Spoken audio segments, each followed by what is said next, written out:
What is up, everybody? Welcome back to the Shadowless Podcast. I'm one of your hosts, RealBreakingNate, alongside Pokey's sister, Katie. And we're matching today. I know we are. And we did plan this. We did? Yeah. I just wore it. Really? I didn't text you saying, hey, Nate, we should wear our Fossil Museum shirts today. No. Okay. I wore this because I felt like it. And Okay. I think maybe you copied, so it's fine. I definitely, when I got here, you were not wearing that shirt.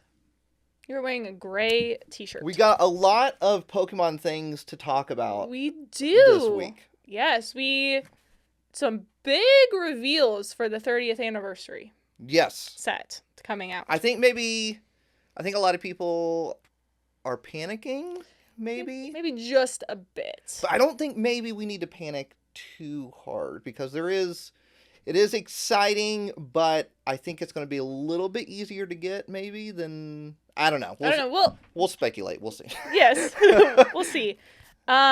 We also got the reveal finally of all of the first partner promos. I know, What they yeah. all look like. Just kind of dropped them all. I was I like, know. here you go. It seems kind of random. Why not do that in the start? I know, right? Yeah. We got a new prize pack being introduced, World Championship stuff, Pre-release promos. pre-release, all that and more right here on the Shadowless Podcast. But starting off the week, we got NAIC this weekend. I know. It's like, yeah. North America International it's Championships in New Orleans this weekend. So basically, it is competitors' last opportunity to qualify for Worlds. Last chance to get some championship points. Yeah, absolute last chance this weekend. I will be there this weekend. Marie will be there this weekend. Obviously, I want to give a huge thank you to Pokemon Company International for giving us free access to that event. And also, they sent over some gifts. Yeah, I saw that. The Pokemon Company sent over some gifts. And this is what the backpack looks like for NAIC this year. I love the color scheme. I think it looks great. Really, really nice. Obviously, leaning into Mega Evolutions this year for NAIC. I mean, that's the gimmick we've been having for like the past year. Makes sense. It's also on the straps. You have the spot where you can put the pins. I love that. They started doing this. I think Honolulu was the first backpack maybe that started doing that. That sounds right. Yeah, I think so. Then also, Ooh, a thing full of gifts here. A thing full of gifts. We got the playmat right here as well that has Charizard gets 2 spots, obviously. Well, of course. But you have both Mega Charizards, Mega Blastoise, and Mega Venusaur on the playmat. And, of course, the international logo on there as well. Sent over the little journal. Nice. Right? Bet Marie steals that. She got her own. So okay. she don't got to steal any of my stuff. We got double deck box, items that we typically see every year. We got sleeves. I've already put these to use, so Nice sleeves as well, and pins. And I wrote with these. I tested them out. These things are smooth. They're nice. So when my pen dies, can I borrow one? Oh, here, test it out right now. Okay. Yeah. I thought, I want to be honest, right? I thought, okay, it's probably going to be kind of not the best pen, right? Yeah. And I took that first stroke with the pen, and I was like, whoa, wait a minute. All right. Let's see. Go ahead. Ooh, that is nice. Right? I like that it's a ballpoint pen too, because I am not a fan of gel pens because I feel like they smear. Me neither. That's nice. Right? That That's a nice smooth. Better than I was ride. expecting. So that has internationals on it, Pokemon International Championships, and then the Mega Evolutions of Venusaur, Charizard, and Blastoise. Yeah. You get 3 pins in it too, which is nice. So, yes, Pokemon was nice enough to gift myself and Marie this nice package. So, hang on, that dropped down there. So, yes, this and more will be available at NAIC at the pop-up this weekend in New Orleans. You do need a reservation for the pop-up. So you can go online and make those reservations right now, but do keep in mind you need a reservation for that. You can't just walk in. Yeah, you can't just walk in. You can't have too much pandemonium. Right. So, and then also, World Championships. World Championships. Pokemon XP. Yeah, it's kind of 2-in-1. It is a 2-in-1. So Yes. technically, I think Pokemon XP is like, well, I don't know. I've Yeah. not been to it, so Yeah, I would think it's going to be an experience. it's the first year for Pokemon XP. But big announcement on your Yes. part. I know. It will be my very first World Championships. Huge thank you to Pokemon Company International for gifting me free access to the event. I know I'm so excited. You're a notable trainer this year. I know. I am so excited. This will be my first World. I know. It's like been on my bucket list. I'm legit excited for you. I think I might be more excited for you than I am for me. Really? I'm so stoked. No, So excited. I'm excited for you to see it because I've talked about it to you, to Worlds in the past, right? Just like kind of all the things that go on, and so I'm pumped for you to be able to come out and experience it firsthand and just be a part of it. So excited. So you'll be there. Yeah. Marie's going to be there as with free access as well. And then I will be there as a Pokemon partner. So obviously I have to disclose that and make sure, obviously big thank you to Pokemon Company International for that. But obviously make sure you know that when I'm a partner, it means that they took care of my flight and my hotel. So full disclosure there, transparency, always good. Yes. But it's I've gotten to be a partner the past few years, and it's always like I'm just at a loss for words of what to say, right? Because I always just think back to childhood me, and then like Pokemon acknowledged me. You know what I mean? Yeah, like, yeah. I mean, that's Pokemon how I knows felt. who I am. That's how I felt Right. with getting the free badge and being a notable trainer too. It's like wild. when I make the post, it's I literally this year, because I do this every year, and it's like I make this long post because I just have so much emotions about it, and I was like, I got to pull back, right? Because I do this every year, and so I was like, I've got to make this readable. Yeah. But I'm super excited that we all get to go. So yes, it's gonna be really fun. We just booked our flights too. So. Yeah, literally just booked the flight. So we're all sitting together on the plane on the way there. So, and the way back. And the way back. And the way back. So it's going to be a fun time. Super pumped about that. But before we get started, every single week, we have to do questions, comments, and concerns. Yeah, my favorite part. It is. That's where we take your questions, comments, and or concerns from last week's comment section on YouTube, and we answer a few of them the following week. And so let's do that now. Now, it doesn't have to be about Pokemon. No, it could be about anything. Whatever you want to discuss. Yeah, it could be about Katie's red hair. Literally whatever you want to discuss. My blonde hair. Well, could be how bagel bites and pizza rolls are best in the oven. That's been a topic before. It has. So some people are wrong, some people are right. So it doesn't matter. First up, we got Droopy Koopy. Koopy. Yeah, it looks right. Yeah. It was so great to see you guys and chat for a bit at GoFest this year. Katie, I wanted to tell you this in person, but I completely forgot in the presence of two celebrities. We are not celebrities by any means. And wanted to express my admiration to you for being a nurse. I appreciate and admire everything you do to help take care of people on a daily basis. So thank you. Thank you. The question I had for both of you is, what is your first memory with the Pokemon TCG? Mine is that I was given a Charmander card from a friend at school because my parents wouldn't let me get any booster packs. I remember having to hide the card from them so they wouldn't get angry. Eventually, they did let me start collecting, but it took a while. So, yeah. First That's memory. a great question. Yeah. Well, obviously, thank you for saying hi to us at GoFest. It was nice to meet you and talk with you. We're going to talk about GoFest and the Fossil Museum here in a little bit. So, but first memory with the TCG. I mean, I think I know mine. So when I was probably like 7 or 8, I would say. I remember actually my sister was more excited about Pokemon than I was. So she had gotten some birthday money. My mom, whenever we got birthday money, she always made us save half, so we'd put half in the bank, and then we could keep half of it to spend and buy something for ourselves.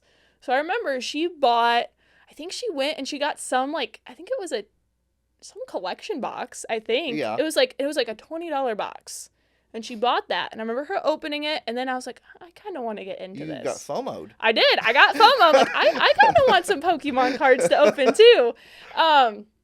So I remember we went to the store, and I think my mom bought us, it was the Minun and Plusle little theme deck. Okay. So we each got our half. So I got the Minun deck, Sarah got the Plusle deck. And I remember, I don't even think we played. Like, I think we, like, played, but we definitely were not. Everybody had their own rules. Not doing it correctly, right? I don't think we were using energy. Like, I think it was just, like, my thing does this much. I don't even remember how we played. It was definitely not legit, like, the correct way to play. But I remember that was, like, my first experience with Pokemon was those decks. So that's why Minun and Plusle have a soft place in my heart. Yeah. Because I have that memory associated with it.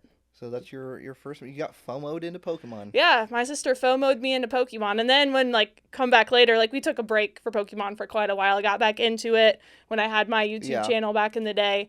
And I kind of pressured Sarah into getting back into it. And I made her get FOMO for Pokemon. But, yeah, it's kind of like a little Uno reversal situation. But, nice. Yeah. Nice. My first memory, I think, and I've talked about it on the channel before, but I remember going to a Target that's no longer near me.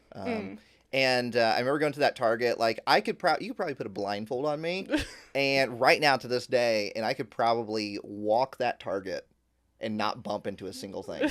And I know exactly where the pack was at. It was, like, literally in the back corner of the toy section. It was a base set. Bought my first pack, opened it up in the parking lot. Hollow Venusaur was my first rare that I ever pulled.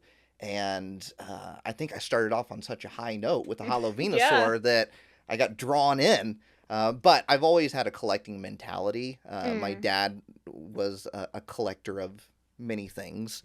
And so I think I just kind of like inherited that collector mentality. And so that was my first ever kind of interaction with the TCG. But I knew what Pokemon was before that because of the video game. Yeah, same. I knew it because of the video game too. For me, it was DS. Yeah. You were obviously probably Game Boy. But Game Boy. The old gray brick. I remember playing it on the school bus. I remember I didn't even have the game for a while. I just had to like watch my friend play. And then I think for Christmas one year, I got it as a gift. Okay. It's neat to think back on that stuff, right? Mm-hmm. Good question.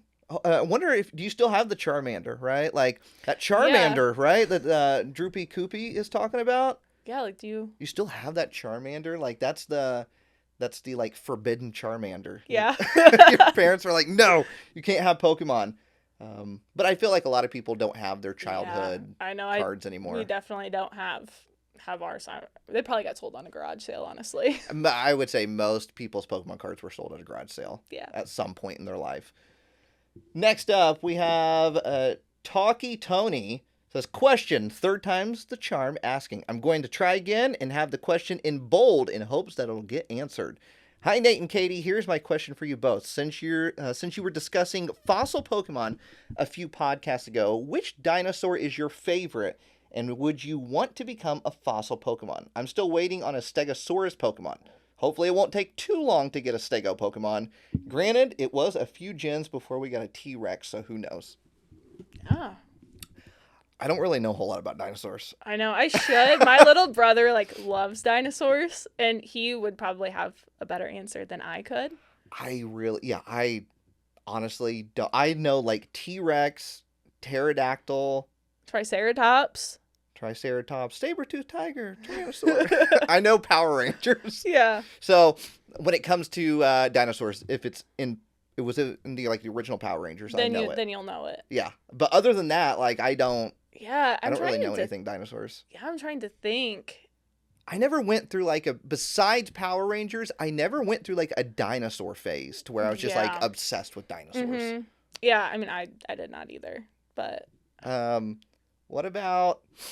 I kind of want to Google dinosaurs. Be what's a cool dinosaur that doesn't have a Pokemon? Saber-tooth tiger? That is not a That's not a dinosaur, is it? Is it not? Oh, is it? A saber-tooth tiger? No, they still exist, right? Saber-tooth tigers do not still exist. Wait, whoa. I feel like it does. No. Hang on. Oh, no, they don't. What in the They're extinct world? prehistoric predatory mammals. But I don't think that would be considered a dinosaur. Let's see here. Is a saber-tooth tiger a dinosaur? No, a saber-tooth tiger is not a dinosaur. Okay. They are a prehistoric mammal that lived during the Ice Age. See? That shows you what I know about dinosaurs. I thought they still existed, so that's way a off. wild take right there to think they still exist. Maybe there's somewhere that we haven't found them yet. I mean, doesn't it happen all the time where they think like an animals exist and then they find one just kind of chilling? No, that does not. It does sometimes. I feel like there's been animals that they've believed are extinct and then they'll like find one. I don't know. And they're like constantly discovering new animals too, or like new species. That I do know, yeah. But I feel like there are like extinct, like I feel like I read about one not that long ago where it's it was believed to be extinct and then they found another one. Like, we thought it was some bird or something. We thought the woolly mammoth was gone, but we found one hanging out in like Iceland. Yeah, or like Ohio. No, like Alaska. We found a woolly mammoth just hanging out with his friends. I feel like there is like a lot of our world that is not explored. Oh, 100%. Like, yeah, absolutely. So who knows what might just be. I mean, I don't think a dinosaur is probably chilling somewhere, but you never know. You never know. That saber-toothed tiger? So what dinosaur would we want? I'm going to look up like dinosaurs. We'll see. Sometimes I can like picture what the dinosaur is, but I don't know like the name for it.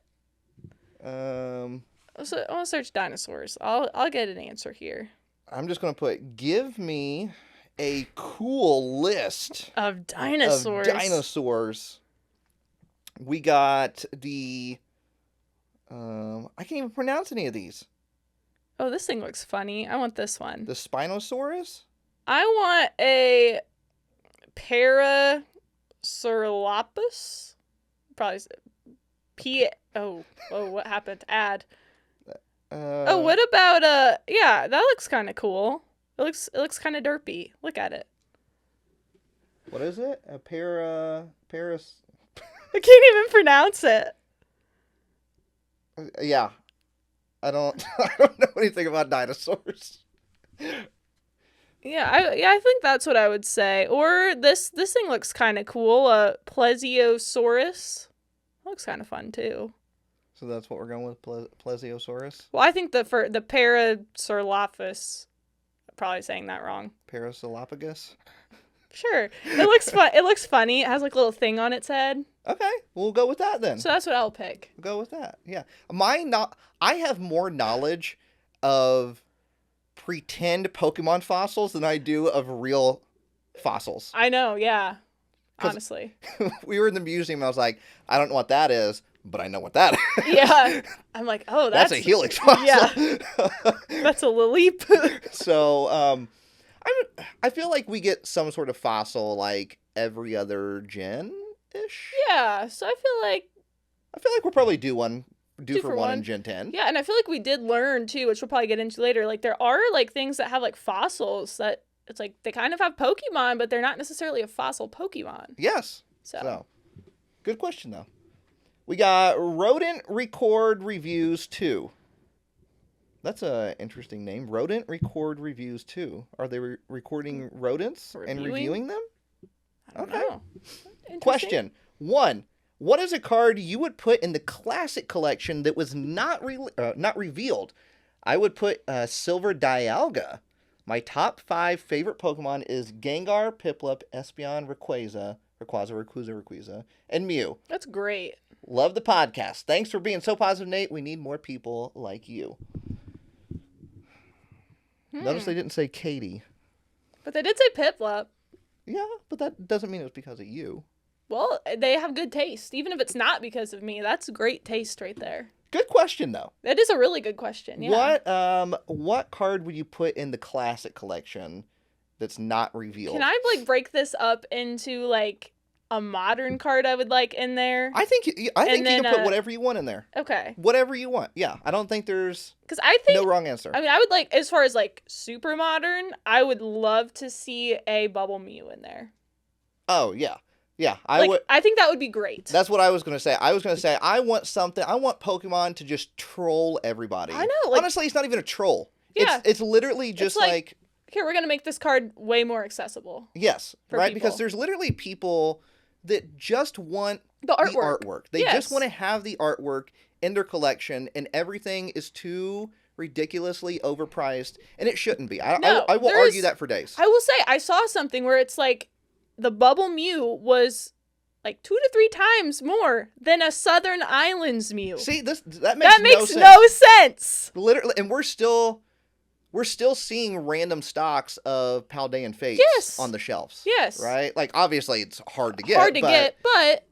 But something that was printed within the last 5 years versus something that was printed how long ago? Well, and then the quantities of each, exactly. Right? Think about how much Paldean Fates they've printed. Oh, and versus Southern Islands. The fact that we're still seeing it on the shelves means that we could see it on the shelves for another 2-3 years. Yeah, who knows? Only look at what they did with Evolutions. Right, only Pokemon knows, right? Like, I mean, technically, we still see Evolutions in a sense, right? Because they did the Pokemon Center surprise box. Yeah, and it had sleeved packs of Evolutions in it. Yeah. Or Evolving Skies. That was Evolving Skies, yes. Yeah, Evolving Skies. That's what I meant. Evolving Skies. We're still getting Evolving Skies. Yeah, that's what I was thinking. Evolving Skies, but so yeah, I was gonna say the exact same thing. I was gonna say Bubble Mew, Umbreon, Moonbreon, right? I was gonna say one of those two to just like mess with people with people that are messing things up for everybody. I know, it's just like because people just want the artwork. So yeah, give me a Bubble Mew, give me a like a Moonbreon, give me a Lovebirds. That was the other one I was gonna say too, was Lovebirds. So and it's weird because it's like one from every generation, right? Yeah, I was like, I could just keep going back in generations. I mean, Silver Dialga, that's a good option. Yeah, Silver Dialga is a good option. Era. I mean, obviously Lovebirds is probably the most popular from Sun and Moon. Sword and Shield is going to be Moonbreon. Yep. Bubble Mew is going to be Scarlet and Violet, right? Not until recently, though. You know what I mean? Like, I know, because it was like, I mean, for a while, it was not the most popular card. Yeah, I mean, we had like the Magikarp. I feel like it's constantly fluctuating. Yeah. So what would be XY? Like, what's Silver Dialga is a good. You think that's the most popular? I mean, that or maybe one of the like mega, like maybe the shiny Mega Rayquaza from Ancient Origins. Okay. That was a pretty big card. That's a pretty popular one. What about Full Art Gengar? I was gonna say Full Art Gengar, Phantom Forces. Yeah, I still feel like XY is kind of like it's a mix of. It's hard to say. Yeah, there's a lot of good cards, but yeah, I would say those are definitely. Well, you know what the problem is? I'll tell you the problem. Okay, is the reason why we don't have one for XY is because nobody's made up a name for a card. Yeah. See, notice that's what it is. I know. It's like there's some name and it's like a pop culture reference, so it just blows the card up. Right. Yeah. And so whenever a card blows up, it's because there's some sort of name behind it. Yeah. So we need, Silver. We need to make up some sort of name for. Yeah, we need like the Jelly Bean Gengar. Yeah. But Jelly Bean Gengar doesn't work, right? Like it has to be. Yeah. It has to be something that's just like catchy, I guess. I know. Are you saying Jelly Bean Gengar isn't catchy? It's not. What if we made it a thing? What about like Jelly Beangar? Jelly Beangar, yeah. There we go. See, there you go. There's a name. Yeah. Jelly Beangar. Jelly Beangar. There we go. Because the background looks like jelly beans, so yeah. I think that works out. Yes, that's. I would do that just for to make those cards more accessible for fans and collectors. Yeah, but going back like way back, I would like to see, because we got the Gold Star Umbreon. So for Cass, I'm gonna say the Gold Star Espeon. Yeah, because I know that like that's one where the artwork wants it in her collection. Although she might not be happy about the stamp on it. Yes. But at least it's a way to get the artwork and say like you have that artwork in your collection. I would say personal reasons. I would probably do. I mean, my favorite card of all time, Dark Slowking. Yeah. So I mean, yeah, that's just my favorite card. So selfishly, that's what I would pick. That's what you would think. Okay. Next up, we got PKMN Collector Donnie, Pokemon Collector Donnie. Concerned This is the first one I've seen that is bold, concerned. We actually got a concern. Okay. The amount of movies Katie hasn't seen is astounding. I feel like that should change. For every meme reference she knows from a movie she hasn't seen, she should take time to watch said movie. P.S. I did know about the Geodude hangers, Nate. So, I mean, it is a little concerning. I mean, I just don't spend my time watching movies. There's so many other things to do than to sit down and watch, like, I agree. TV. I agree. So I don't have time to watch the movies. What are you going to do on the plane? I'll listen to music. You're not going to watch a movie? No, I don't watch movies unless it's like a really long flight, like international flight. I like to listen to music. So 4 hours is not a long flight? No. That's like 4 albums, maybe 5, depending on how short it is. That's what I'll do. Really? Yeah. You're not gonna... I will not watch a movie. No. That's wild. Yeah, no, I'll listen. I'll just pick, like, usually I'll try to find new albums that, like, I haven't heard yet, and that's what I do. I'll download them. You just close your eyes? Yeah, or I'll, like, look out, like, if I'm on a window seat, I'll just look out the window and I'll just... There's nothing to look at.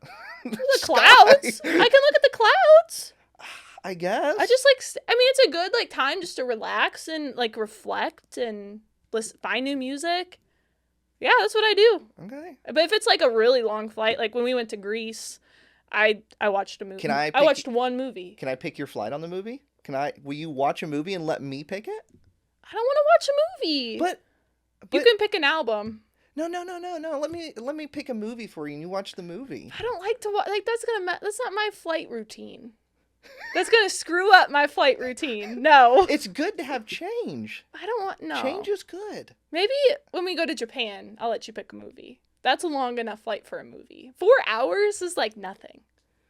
I mean, 4 hours is, yeah. 4 hours is, I'll find some 4 music. hours is not like super long, yeah, but it's definitely... I don't need to watch a movie in that time. Okay. Yeah. Can I give you a movie to take home and watch? Maybe. It might take me a while to get to it, but sure. I think I'll give you my favorite movie. Okay. Of all time. What if I've seen it? Have you seen The Labyrinth? No. Okay. That's the movie I have to watch? Yeah. Okay. I can give you... I got it on VHS. I got it on DVD. I got it on Blu-ray. Whatever. I mean, I think we do have... Honestly, it's probably streaming somewhere. So yeah, I could probably find it on, like, Amazon or something. Yeah. No, The Labyrinth is good. What's it about? So... Cliff Notes. Okay, Cliff Notes. So, there's a Goblin King. Okay? And the Goblin King steals the baby. What? Right. And so, the sister has to rescue the baby. Has to rescue her brother, right? Okay, yeah. And, but she has to go through you know what a labyrinth is, Yeah, right? yeah. But she has to go through a labyrinth, and she only has so much time to get her brother back, or else the brother turns into a goblin. Oh my goodness. Okay. So she makes some of friends all the along movies, the way. That's the one you want me to see. Yes. It's a Jim Henson movie. I don't know who that is. Whoa. Get ready for the comments. Fine. You Jim Henson? Maybe I know who, like, the name doesn't ring a bell, but, like, what would I know? Is he, like, a producer or a director or? You know the Muppets. Yeah, I do know the Muppets. He made the Muppets. Okay. He basically Well, I didn't basically know that, pioneered puppeteering. I know the Muppets. So is this movie puppets? Well, yeah, there is puppets in it. Yeah. Okay. Yeah, pretty much all the goblins are like puppets. Yeah. Okay, I mean that makes sense. It's from the 80s. Okay. The Goblin King is played by David Bowie. I do know who that is. Thank goodness. Played by David Bowie. Okay. One of the best artists of all time. The sister is played by Jennifer Connelly. You know who Jennifer Connelly is? I wouldn't be surprised if you didn't. So that one I'm not... Doesn't ring a bell. Maybe if I saw a picture. Okay. So David Bowie. At least you know that one. I do know that He plays the yes. Goblin King. There is music throughout it. It's not a musical, though. Okay. So it's a fantasy movie. It sounded, I mean, when I heard goblins, I was like, okay, obviously it's fantasy. Yes. So, and Sarah makes friends along the way that help her get the brother back. So The Labyrinth, that's my homework. Yes. I'll watch it by the end of the year. I would just say... I think that's reasonable. I'm going to New Orleans, and then I say you watch it before next week's episode, and you can tell us what you think of it. And then you can say like, "Oh, Nate, that was a good recommendation," or that was a bad recommendation. We'll see if I get to it. If I have time. You have time. If I have time. You have time. I am watching a show right now. It's for the podcast. I'm watching a show right now. Are you not dedicated to the podcast? I'm dedicated to the podcast, but I am very deep into a show right now. What show is this? Wentworth. What is this? It's a prison show. It's a whole series. You can spare 1 hour of Wentworth to watch The Labyrinth. It is a classic. How long is the movie? Oh, it's like an hour and a half. It's not like a Titanic or no. And you'll get into this. It is okay. It is good. It is good. All right, well, maybe. I said my timeline is end of the year. I think next week, we all agree, right? We all agree that next week we would love to hear your thoughts? Review and thoughts on The Labyrinth. I have to be a movie critic? Yeah, I think this is good. I think this would be a fun thing. Okay. So. Well, then can I give you something? Can I give you homework for your flight? For my flight? You said you like to watch movies on your flight. Well, I watch what's on the like what they have on the chair. Oh, on the screen. Built-in screen. So you couldn't like download it on your phone?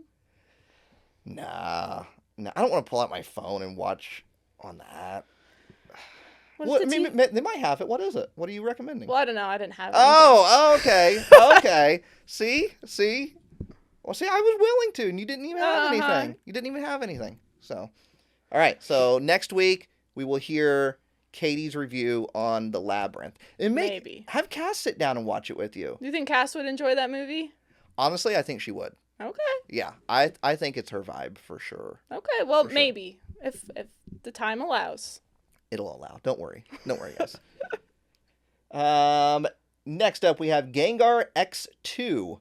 Question, Katie, you've talked about your early years as a creator on earlier podcasts with Nate. What pushed you back to content, and what is something that is a goal of yours as a creator/host? Love the dynamic you bring to the podcast, and thanks for the longer form content y'all bring. Well, thank you. Thank you. I appreciate that. So, Katie, what brought you back to content? Well, that's question number one. What brought me back to content is Nate invited me to host the podcast with him. Yeah. Well, you were in videos first. I was in videos first, yes. You were in videos on the main channel first, yes. Right? And I think did the bug kind of bite you again? It did. Honestly, I'll say like when I like sold you my collection, it kind of like bit me again. The worst time. I know, right? Yeah, it kind of did. But like I knew it wasn't going to be like feasible to like totally like restart a channel, right? Yeah. Like I have a full-time job. I feel like the space is so different. It's like content creation has morphed so much from when I did it back in the day that it's just like I don't think I would have the time to dedicate to do it how I would want to do it. Yeah. Right? Like to be able to put out what I want, like quality stuff, like I just don't think I would have the time to do it. Yeah. So I was like, and then you're like, okay, well, you can do some videos with me on like my channel, and that was super fun. Like, had a great time with it, and like that definitely helped like scratch the itch, like satiate that like need to like create content. And then like when you talked about the podcast, I was like, this is great because it'll be like a weekly thing. Yeah, and talk about Pokemon. I get to do thumbnails again. That's always something I enjoyed doing. Like, don't know why you back enjoy in the that, day, but it's something fun. So I get to do that, and it's just like it's kind of fun. Like, have like the whole YouTube studio, and feel like I'm back to creating content. Yeah, well, and then you're going to Worlds this year as a notable trainer. As a notable trainer, yeah. So it's wild to think. Like that was like always my goal. Like when I did my channel back in the day. So it was like such a full circle moment. Like, right. Yeah. Exactly. It is a full circle moment for you. So yeah, that was very. That's why I'm excited. So like what? Now that you're kind of back in it, you're in it in like kind of a different way than definitely. What you used to be, and so. You know, and we do release day together, right? Well, I mean, the entire crew does the release day together, right? And then we do like random videos. We just did the one with the mystery box. Yeah, the mystery box as well. And so, so like what? Obviously, second part to that question is like, what is a goal of yours now that would fall within the creator realm? Yeah, that's a great Great question. Goal setting is important. Yeah, so you're just kind of like going with it then. Yeah, I mean, right now I'm kind of just like going with the flow and like kind of seeing where it takes. Like, obviously, ultimate goal, like big time goal on YouTube would be to get a play button. So for the podcast? For the podcast, yeah. So like that would be like ultimate, like big overarching goal. I think we can make it happen. I mean, I think so. It might take some time, but yeah, we're still growing. Yeah, I think we're close to 12K last I checked. So yeah, I mean, definitely a possibility. Oh, it absolutely is. So absolutely I would say that's like, because that was always my goal. Like back when I had like the Pokey Sisters channel was like play button. I mean, that's like, I feel like that's kind of like yeah, it is everybody's goal. I feel like that's just kind of like then you feel like you made it in a sense. But I honestly, with like Pokemon inviting me out as a notable trainer, like I already feel like I kind of made it. That was definitely better a than huge a play goal. button. Yeah, honestly, like that was pretty cool. Yeah, I remember back in the day of like the play button was like the thing, right? Because also YouTube was definitely not as mainstream either. So getting 100,000 subscribers for that first play button is like, I mean, that was like astronomical numbers. Oh, yeah. Like, it was crazy. Yeah, because to think about. For the simple fact of YouTube wasn't mainstream, so you didn't have it and you didn't have, like, as readily available. I feel like in this day of age and, like, this new generation, like, that's, like, what they can see of, like, that's something I could do as a job. Like, I never saw YouTube as, like, being something that I could do as a job. It was more of just, like, a hobby. But it's, like, it'd be cool to grow this hobby into, like, getting a play button. It's almost like a little, like, sticker, like a little gold star. Like, you did. Right. You did something right. Like, when you're, when you're in school, right? Like, getting a trophy for doing well in a sport or something like that. Some sort of academic. And, and you know, then you're not getting, it's not a full-time job at that moment, but whatever it is you're getting a trophy for could turn into a full-time thing. So, but yeah, I think we can make that happen. Yeah, I mean, it might take I'm not expecting it to happen like this year. Like, it's gonna take a while, but it probably, honestly, watching the movie might help. You think? Yeah, it could get us a couple subscribers. Yeah, well, I mean, we're almost at 12,000, so there could be 88,000 people ready to subscribe if I watch the movie. But they're like, let's just see how dedicated Katie is with this movie thing before we hit subscribe. So I need to watch the movie. Yeah, the world kind of rests on your shoulders at the moment by watching this movie. I'll try to make it happen. I'm gonna try to watch it. I don't know what might happen. 88,000 people are waiting to subscribe. Just for me watching that movie? Yeah. You promise? Well, it's a possibility. Anything's a possibility. Anything's possible, right? Okay, well, we'll see, maybe. Okay. We have Terry Hess 5054. Apologies if we mispronounce any of these names. Question: I love seeing the amazing things people create that are Pokemon themed.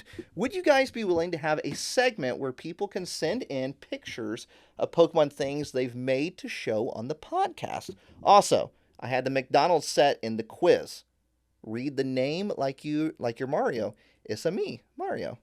It's a me, teriyaki. Oh, nice.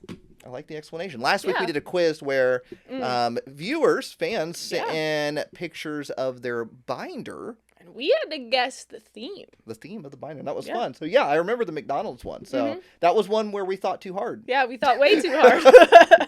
But, yeah, I don't see why we couldn't have you guys send in pictures of art or any sort of creation that you make. Yeah, I don't know if it would be like a weekly segment because it just depends on how many people are sending stuff in. Yeah. But yeah, like if it's something that is like super unique, right? Like, yeah, we could definitely throw it in there along with the comment or something like that. Yeah. If you ever want to send anything over, right? DM on Instagram. Shadowless Podcast on Instagram, or Editor John, which he's Trainer John on Instagram, but you can send him a DM as well. And if it's something that, like the quiz, right, to where we're not supposed to know it, John can see it, put it together, and then send it our us. way. Yeah. So, so yeah, absolutely. Yeah. Then we got Artemis 1700.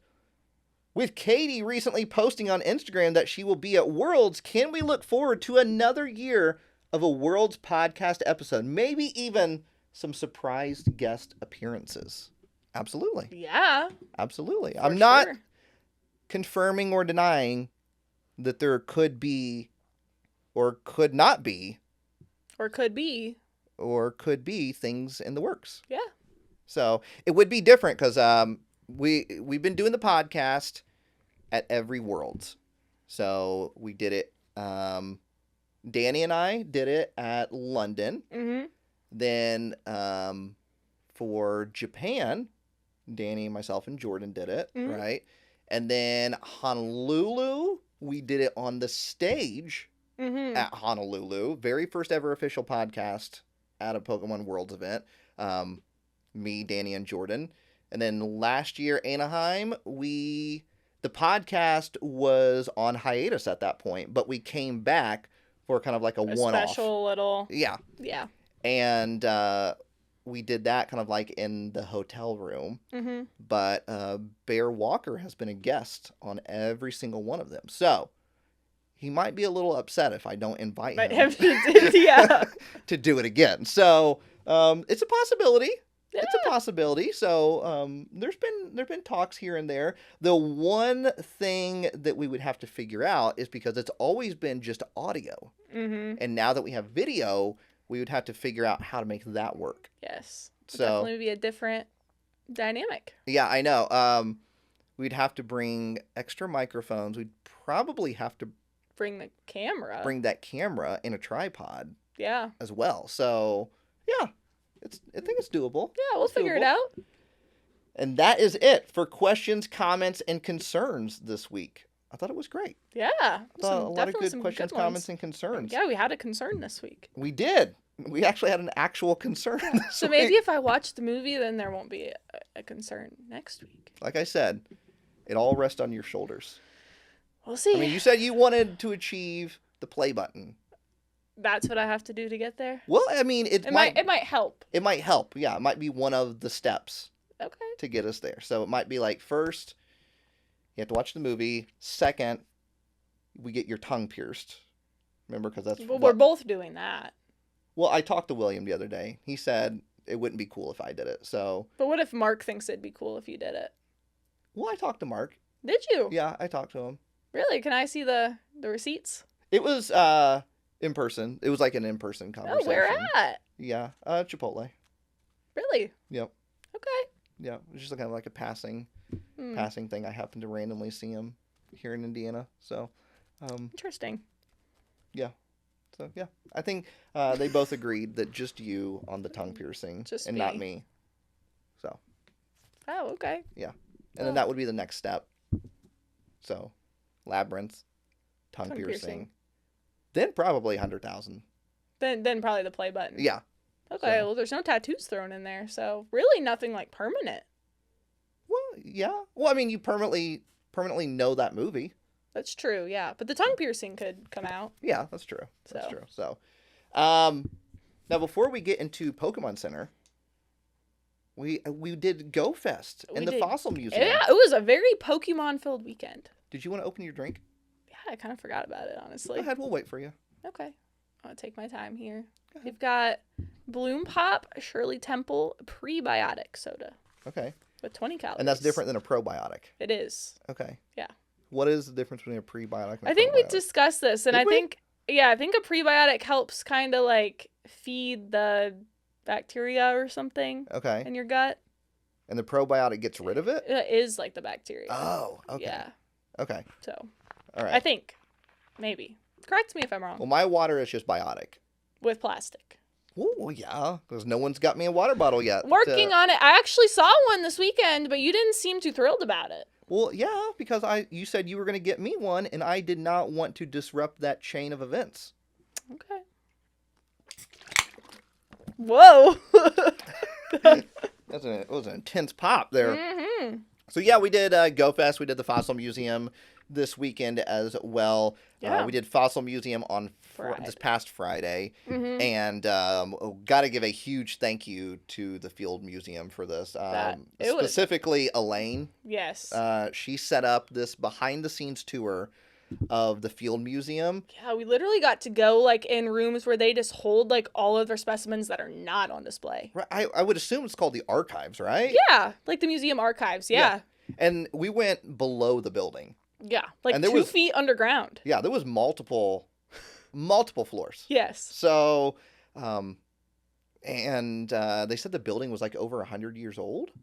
Yeah, it was like over 100 years old. And we get into this like they take us into the first floor, right? And it's just so dark in there, and they turn on these lights, and it's just like the lights kind of like come on one at a time, and it's just like lockers of things. Yeah, and then you like open it up, and there's just these old wooden drawers. Yeah, And they're all like labeled. You pull it out, and there's like a different fossil in each one. How would you remember like where everything is? I don't know. Like, I guess maybe it's alphabetized. yeah, and I think maybe it's like by like different, like, because definitely each room I feel like had different like types of like fossils too. Yeah. So because I'm at one sure- point it was like they were taking us to like, oh, here's the dinosaur section, here's the plant section, here's they were like all different floors though. Yeah, like the fish. Yeah. So. But it was a wild experience. Elaine works at the Field Museum and is a fan of the channel, and so she reached out and we set up this behind the scenes tour, and it was incredible experience. It was so wild, and we got to open packs like inside the archives. Yeah.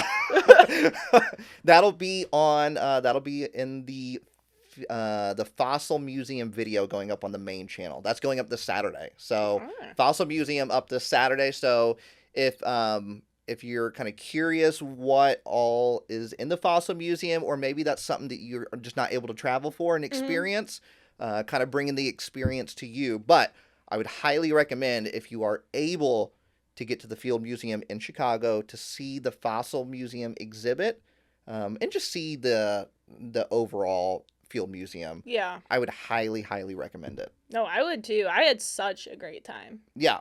So basically, we'll kind of keep this to the Pokemon side of things, but the Field Museum is a ticket, and then the Fossil Museum is another ticket. So you have to buy 2 tickets. Yeah, because it's like the Fossil Museum's almost an add-on Yes. to the normal museum. And I will say, like, I would get there early because the museum itself is like, there's so much to see just in the museum itself. And we got there early. Yeah. And I still don't think we had enough time. Oh, no. Yeah. Like, we we definitely did not have enough time to go through it all. So definitely get there early. Yes. But you'll go to the fossil exhibit. When you go into it, that's when you get your Archeops promo card. Yes. With a little stamp on it as well. So you get it right as you enter. Yeah, right. You don't have to worry about it. Yep. And then you get to travel through the exhibit. And I will say, it was really cool how it was set up, because it was a lot of like, they had the actual fossil, and then they had like the Pokemon model. Yeah. So, and then there was like writing, so you could kind of learn about it. Basically get to walk through the like museum, the exhibit, the experience, and then at the end you get a little, I guess, like receipt almost. Yeah. Like a little receipt ticket thing that will allow you to go into the merch like store. Yep. Because there is a specific merch store. Like, there's several merch stores within the museum, but there's one specific one for the Pokemon merch, and you need that ticket to go in. Yes. And then you can buy 5 items in total. There's certain things that are limit of just one thing. Yeah, like the plush. Like the plush for one. But yeah, and then you can only get 5 items in total. And the tote bag does count as one of the 5. It does count. And there's 2 different tote bags too. Yes, so so if you're that a does tote count as bag one of the 5. person, that'd be 2 of your 5 things. When we went, the merch store was probably a little bit disappointing. Yes, it was. Yeah, there's definitely a lot of like, because obviously there was stuff that went up on Pokemon Center, but then there was also stuff at the museum that you can only get at the museum. Yep. And I will say, like, some of those items, and even some of the stuff that was on Pokemon Center, was sold out. Yeah. And obviously this exhibit's going to be there for an entire year. Yeah, until so April of next year, right? They're definitely going to be restocking. It's just they're not going to announce when they're going to restock, so it's just kind of luck of the draw. Yeah. Unlike when they're going, yeah. Yeah, and there's other things, obviously Pokemon, besides just the fossil exhibit merch. So there was like the Lego Legos. Pokemon was in there. I saw like Pikachu sunglasses in there. Yeah, so definitely non-fossil museum stuff. Yeah, just was like there was definitely random stuff in there. So I think when we went in there, the only Fossil Museum specific items were both the big and the keychain Pikachu excavator plush. Both the tote bags. Yeah, both tote bags. Pretty the much, journal. Yeah, the journal was there. Pretty much all of the shirts were there. Maybe not the sizes you needed. Yeah. The sweatpants they did like the sweatpants and the sweatshirt they had, but again, the sizes maybe not your first choice. The camp shirt. Yeah, that was there. That was there. And then the acrylic keychains, but it was only the acrylic keychains of the skeleton. Yes. So, but other than that, that was the only things. Like those model kits that were exclusive there. Yeah. They did not have any of those. No pins. No pins at all. Yeah. So, you know, obviously Marie was there too, and, you know, we both get 5 items. We combined ours together to be 5 items. Yeah. That's how little we got. Yeah, I think I got 4 items, including the tote. Like the tote bag is one of the items I got. But because I think I got this shirt, the tote bag, the Pikachu, the little clip. Yeah. And then a sweatshirt. Okay. So I think that's what I ended up with. We got both tote bags, Pikachu keychain, this shirt, and then one other item. I don't even remember what it was. Can you remember? No, I don't remember what it was. Oh, another shirt. Another shirt. Yeah, Marie picked out another shirt too. So yeah, that's what we ended up getting. And I think Cass got pretty much the same thing as me, but she did not get a t-shirt. Okay. So yeah, she got yeah. And but I mean the merch store is such a small and almost insignificant part of the experience. Yeah, I feel like the main experience was the fossil exhibit itself. Yes. One of the things that I loved about the fossil exhibit was soon as you went in, they didn't just assume that you knew about Pokemon. And it started you off, like, you walk into the left, and it kind of gave you a quick history of Pokemon. Because they had like a Game Boy there with some Game Boy games, didn't they? They had the original red and blue there. They had their base set Charmander, Bulbasaur, Squirtle was there as well on display. And then kind of gave you a little bit of detail on the different Pokeballs. So it really was a nice kind of like experience of like, no, not, you know, we're obviously Pokemon fans, longtime Pokemon fans, so we kind of know that, but it was still neat to see that they're acknowledging of like, hey, not everybody knows about this stuff. Yeah, no, it was definitely nice, and I think that it was definitely set up very well. Yeah, I absolutely agree, and I'm pretty sure the Pokemon were life-size. I think so. Yeah. I mean, that Aurorus was massive. Well, yeah, I mean, Kabutops were pretty big. Yeah. So, I would assume those were life-size. I think they probably were as well. A lot of good photo opportunities throughout it. For sure. I'm trying to see what else we could say. They had tools on display. Yeah. Actual tools that they've used to uncover fossils. So. Yeah, and yeah. A really neat display a lot bigger than I thought it was going to be. I know, yeah, it was. I was expecting it to be like kind of 2 rooms, but it was quite a bit. Like, I think it probably took us like almost an hour to walk through it. Oh, 100%. Especially if you want, because obviously I wanted to read everything and. Read? Well, yeah. Think about how much work is put into like those descriptions. Yeah, but reading? Well, yeah, I want to figure out what's going on. It was very cool. I mean, I read too, but. So, yeah, good experience overall. Would highly suggest it. I know a lot of the times were sold out when we were there, but it was because GoFest was going on. Yeah, so there was already like a ton of Pokemon fans in the area. So it's definitely a very popular weekend to go. But if you're in Chicago, look out for the transit bus because there is one that is specifically wrapped in the Fossil Museum with the Pikachu. One of the trains also is wrapped. Is also wrapped as well. And if you like cool little trinkets like I do, there is a transit card that is only online. You have to buy it online, and it has Excavator Pikachu, and it has the Field Museum on it as well. So if you like little trinkets like I do, the card is $5. It's only like I said, it's only sold online. I think the website is Ventra, Ventra, if I remember correctly.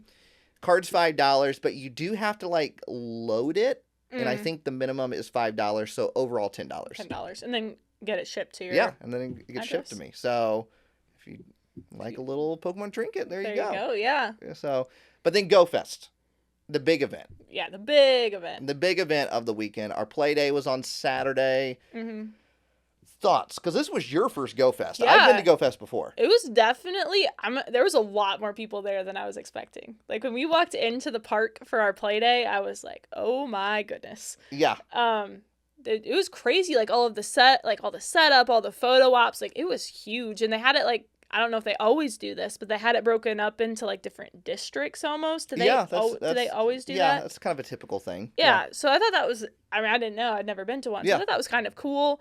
But yeah, it was wild. Just how, honestly, it was a lot bigger than I was expecting it to be. Like, I don't know what I was expecting, but it was very... I mean, Grant Park is huge. Yeah, it was massive. And, like, to walk that whole thing like that... I mean, there was definitely times to where, like, you know, a friend would text me and they'd be like, hey, do you want to meet up? And I'll be like, hey, where are you at?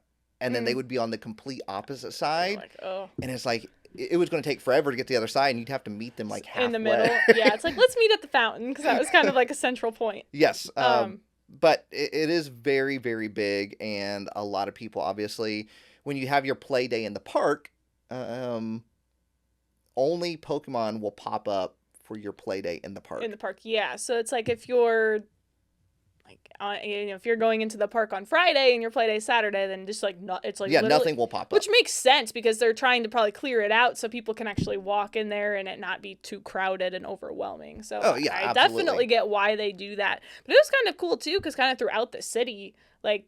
I mean, like before, because our park time was like in the afternoon at like 2. Yeah.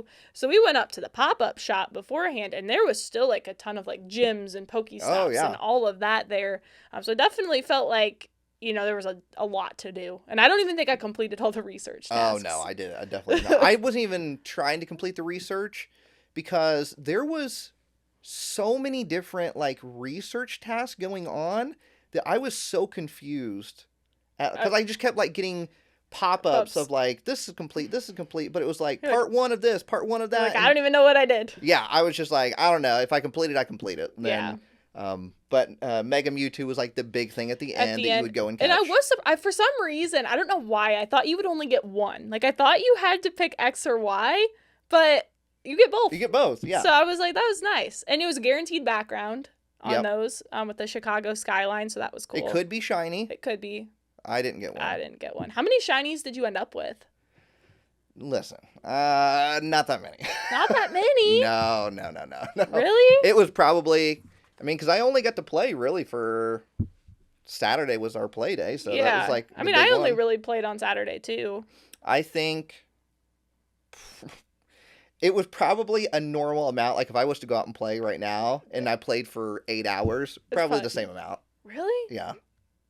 I mean, I honestly thought I would get more shinies. I will say, like, I was a little disappointed, but I got some quality shinies, so I was happy with that. Okay, well let's see. I would say my most favorite shiny I got, I didn't even catch at Go Fest. I caught on the way home from Go Fest. Same.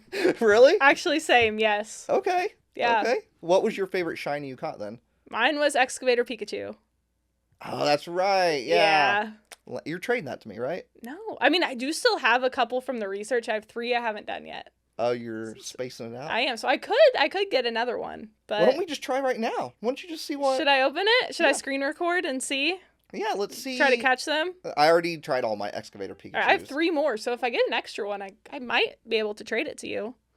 If you have anything good to offer. I got plenty of good stuff. All right. How do I screen record again? It's Is it this button? That looks. Oh wait, no. Bottom. This one. Yeah, okay. that one. All right. So let's see if you let's get an Excavator Pikachu. Yeah, let's see if I get a shiny. Well, we know I'll get Excavator Pikachu. Oh, I got first place in a showcase. All right. I guess I have to claim that reward before I can move on. Oh, jeez. I'm so sorry. Okay, let's go. See here. I have to find them. There they are. Yeah, I have 3 left. All right, let's see. All right, first one. Not a shiny. And I think you have to catch it before you can click on the next one. Yeah, I do. So I'll give it a berry, and I'll use an Ultra Ball. So. I will say that my favorite shiny was a shiny Combee. Okay. And I caught that on the way home. So that was my favorite shiny that I got all weekend. That's good. Okay, I ran out of space for a screen recording. You ran out of space? I got the first one done. I need a new phone. We've been trying to get Katie to get a new phone for a long time. See, I hold on to phones until they just go kaput. I think your phone is deceased. It is not. It's working. No, I know it's working, but there's things that you would like to do on your phone that you're not capable of doing. What am I not capable of doing? One, I'm pretty sure that you can't use AR mode on Pokemon Go because of your phone. It is broken. it does not work. How did your phone survive GoFest? Honestly, it did pretty good. I was really proud of it. It didn't seem like it overheated. I didn't have to close the app out. I will say there was times where I wasn't having Pokemon pop up. And so I had to refresh the app within the app, and that seemed to help. But Cass was having the same issue, and she has a way newer phone than I do. Okay. So I was proud of it. I was actually kind of worried that it was going to struggle, but it did really good. Okay. So I mean, the battery is really bad on it, but I had a portable charger, so it was fine. But do you think new phone before Worlds? See, at this point, I have waited so long that I'm just waiting for the next round of iPhones to come out. But I've made it this far. I was going to get it when the whatever number they're on now came out. Yeah. Because I have a 13. Okay. It's not that old. No, it's not old, but I just think there's probably videos maybe you want to take or. I mean, I just have to clear out storage. That I can do. I can easily delete things so I have more storage. Okay. You got 30 seconds of screen recording? I did, yes. 34 seconds actually. Okay. So. Okay. Yeah. Well, how many shinies did you get? Oh, let's see. Yeah, because let's see, I got 1, 2, 3, 4, 5, 6, 7, 8, 9, 10, 11, 12. You got 12. Okay, I got 13. I got 3, 6, 9, 12, 15. I got 16. Oh, okay. So I really didn't get that many either. You didn't? Well, did you get duplicates? No, I did not. But I did get 3 different unknowns, but they're all different, so no duplicates. Yeah, I would count that as not duplicate. Yeah. Yeah. Well, so of my 13, 3 of those are Quillfish. So that is unfortunate. It's not even a cool one. If it was 3 Mewtwo's, you'd be like, okay, yeah, this is awesome. So I really got 10. I didn't even get a Mewtwo though, and I know you did. I did get a shiny Mewtwo, yes. I did not. I got a shiny Raikou though. I was happy with that one. Okay. Did you get any of the Mudbrays? I got Mudbray. I didn't get a shiny Mudbray. Oh, I meant shiny. I got a shiny. I actually traded. Shout out to Rob. He's a fan of the podcast. He came up and talked with me, and he had used a lucky trade on me, and we actually somehow ran into each other at GoFest, so we got to do the lucky trade. So I got a lucky Mudbray from him. Oh, nice. And then I literally not 10 minutes afterwards, I caught one. Okay. So now I have a Mudsdale and a Mudbray, but yeah. Yeah, I think a good event overall. I would say probably, if I have to pick a negative, I would say my negative is going to, because we went to the pop-up shop, but they also had a shop in the park. Yes. That line looked chaotic in the park. By the way, I did not go into it at all in the park. So I went into not the one for the store, but I went into the line for the pre-order. Yes, the pre-order. It was long, but it went really fast. Well, I mean, the one in the store in the park. Mm-hmm. It was you were in the sun. I know, yeah, I was not in the shade. I was I am not gonna wait in there. So no. But we did go to the pop-up one. We did, because I wanted to experience the pop-up one because it was some neat pictures and stuff. Or yeah, there was a neat little neon Go Fest thing in there. But we went Saturday morning. Yes. Yeah, we went Saturday. Yeah, Saturday morning before our play day. Yeah, we went Saturday morning, and I would say was probably not worth waiting in line. Yeah, it was. And when we got there, because we got like the little ticket to like reserve a time. But yeah, it was. It was.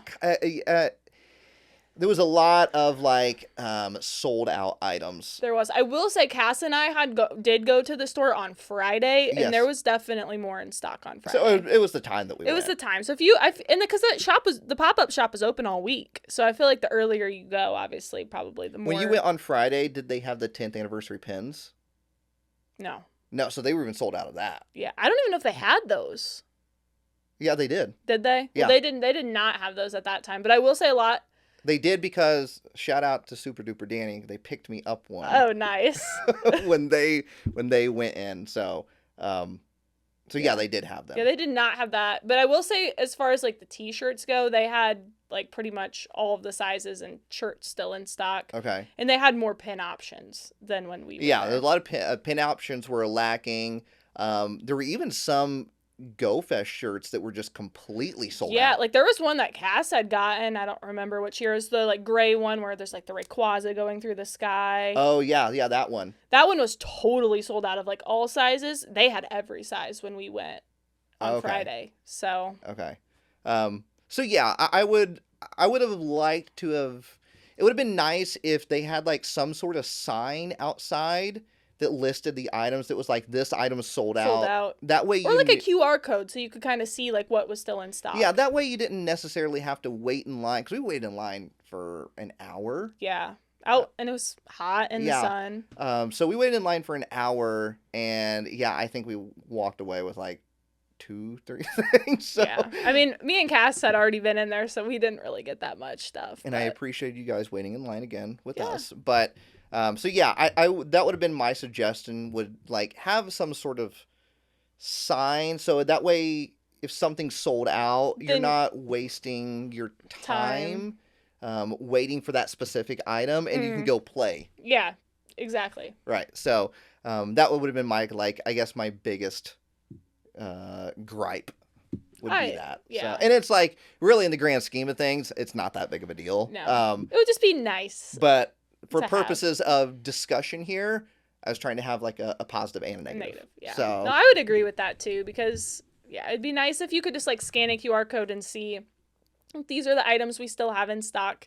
These are the items that are sold out. Yeah. So. But there was a good photo ops in there. Oh too, yeah, so for sure. I mean, because they had that big neon sign, and as you checked out, they had like the walls with all the different berries from the game. Like, there's definitely a lot of places to take. There was also pictures. Pokemon Go artists there. There was, yeah. But I was really like, I had no idea how you even. It was kind of like tucked away. I think you just like walked in. Just like waited in the line? line was not very long for that. Oh. I think you could just, I don't know, maybe you had to have a ticket or something. I'm really not sure. Yeah, because I don't think there was a sign, unless I didn't see. Yeah. I didn't see. I don't want to say there wasn't a sign.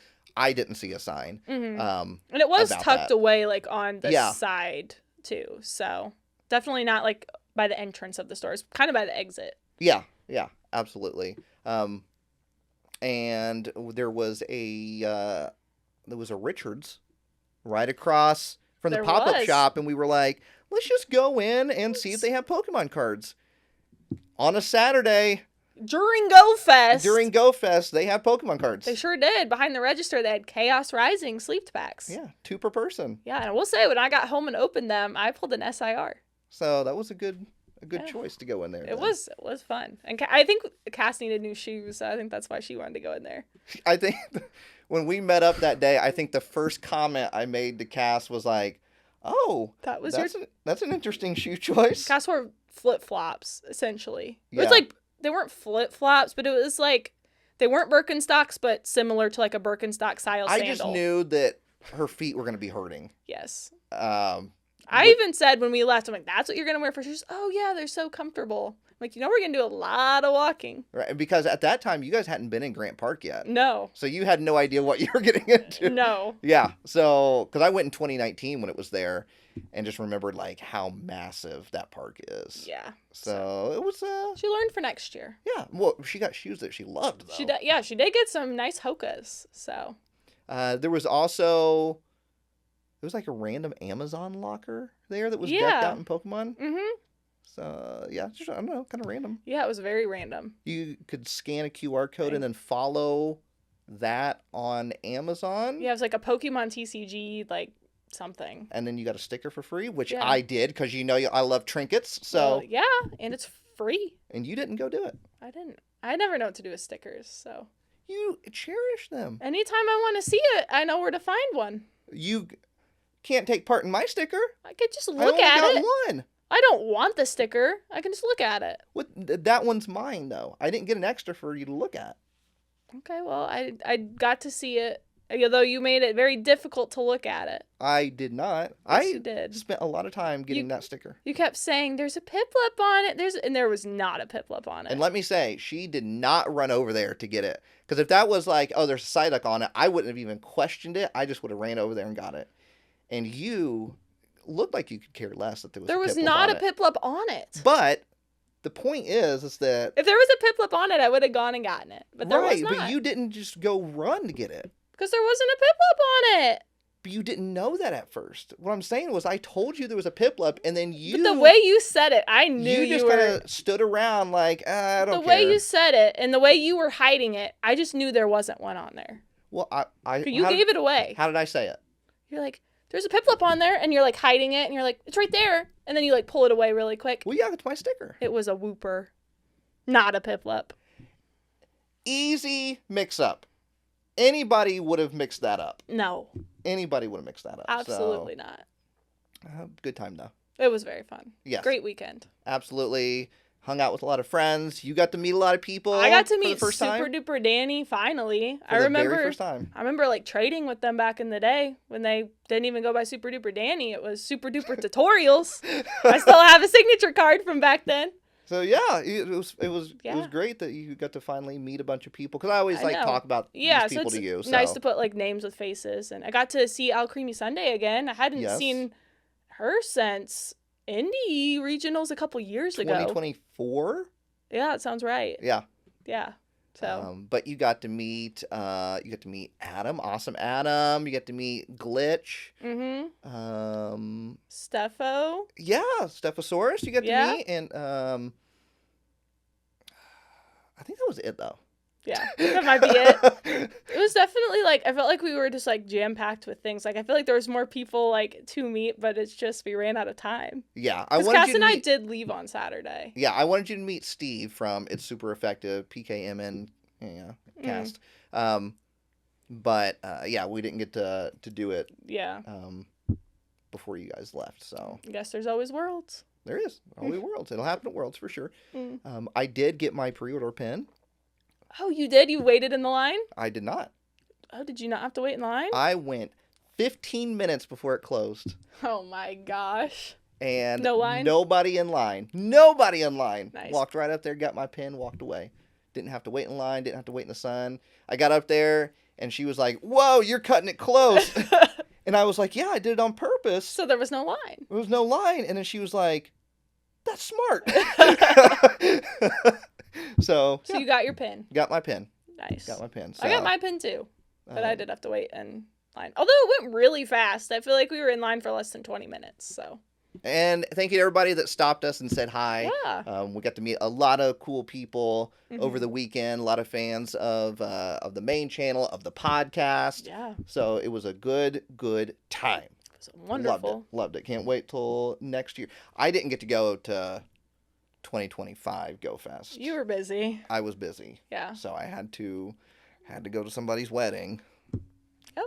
So I didn't get to go to 2025 Go Fest. So can't wait till next year's Go Fest. Would you think, because you only had to drive up to Chicago. Yeah. Would you fly to a Go Fest? I think it would depend where. Okay. I think it depends where it is. Like, there's certain places, like, because there's certain places, like, I just want to visit in general. Okay. So, like, if it was a location where, like, I had either A, hadn't been there before and it's a place that I'd wanted to visit, or if it's a place I've been to in the past that I enjoyed, Okay. then yeah, I think I would definitely, like, it was definitely a very fun event. So, New York? yeah, I'd probably go to New York. Okay. I have been to New York before, but probably. Okay. Because New York was 2024. New Jersey was last year. Yeah, I feel like that's similar to Yeah. I feel like that's very similar to New York. So you'd do that one too. Yeah, I think so. I mean, that's not like a crazy far. Seattle. Yeah, I would definitely go to Seattle. Okay. I've been there before too. So LA. that might be where I draw the line. So no LA. Yeah, no, not a huge. I have been to LA, but the traffic, Yeah. terrible. And I don't know. It's just something about LA is not my most favoritist of places. Favorite of vibes. Okay. Yeah, it's just a lot of people. I mean, obviously there's a lot of people in New York too, but it's just So like, would you do like a San Diego, a Yeah, San Francisco? I think I would do like yes, Okay. just not LA. Okay. I don't know why. Just something about LA is not my Boise, Idaho. Sure, yeah. Actually, I would love that. Okay. I'm telling you, Boise slaps. I just want to go somewhere that's like not at, I mean, obviously I get like they do it in big cities, but I would love to Okay, go let's to. see here. Tell me a random small town, and then we'll see if anybody lives there too. Yeah, that would be wild. Tell me a random town in the U.S.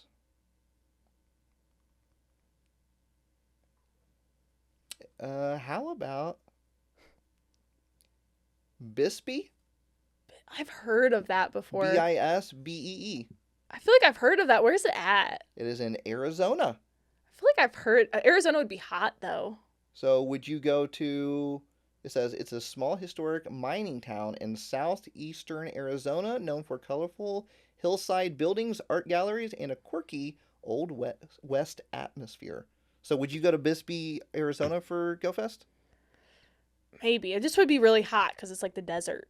Well, I mean, there'd be a lot of sand shrews, probably silly cobras. Yeah. I mean, I would consider that. Okay. Yeah. I mean, I think I would prefer something a little bit more north just for like temperature purposes. Okay. How about a more northern town. Yeah.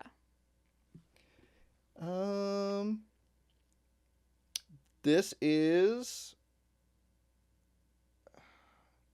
Grand Marais, Minnesota. Marais. I would love to go to Minnesota. Yeah. Yeah. Take me to Minnesota. There's a lot of lakes there too. Okay. The land of 10,000 lakes. It says it is near a small town on the shore of Lake Superior near the Canadian border. So that would be way up there. Yeah. I do have family in Minnesota, so It has a definitely go there. harbor, rugged coastline, hiking trails, reputation as one of the most scenic small towns in the Midwest. Yeah, I would go there. Absolutely. Like that would excite me. I would take a trip. GoFest there. Yes, Okay. GoFest in Grand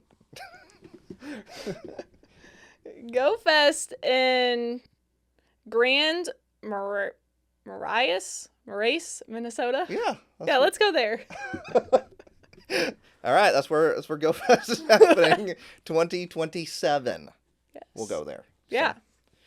All right. Time to get to Pokemon Center? Yeah, Pokemon Center. I know. Wow. What are we at now? 119? Not too bad. We're doing pretty good. Not too bad at all. It's time to figure out what caught everybody's attention this week at the Pokemon Center. And in fact, trainers, Katie. Nate? What did catch everybody's attention this week at the Pokemon Center? Now, we do have some new items this week at the Pokemon Center. Yeah. Not a crazy amount, but we got some. We got some good items. As well as... is that new?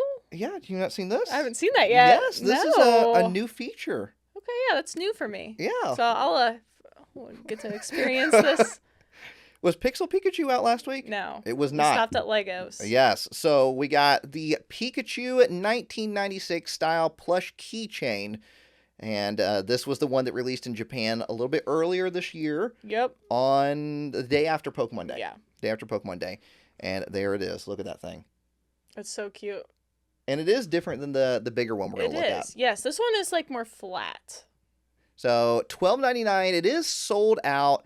However, I am almost like 99% sure these will be restocked. Yeah, I feel like this item was so heavily anticipated, and like they know it's a popular item. I definitely anticipate it restocking as well. They restocked in Japan, so I would assume it's going to be restocked over here. And then here's the bigger one. Obviously, we do have the big one sitting. We got Chunky here. Right here.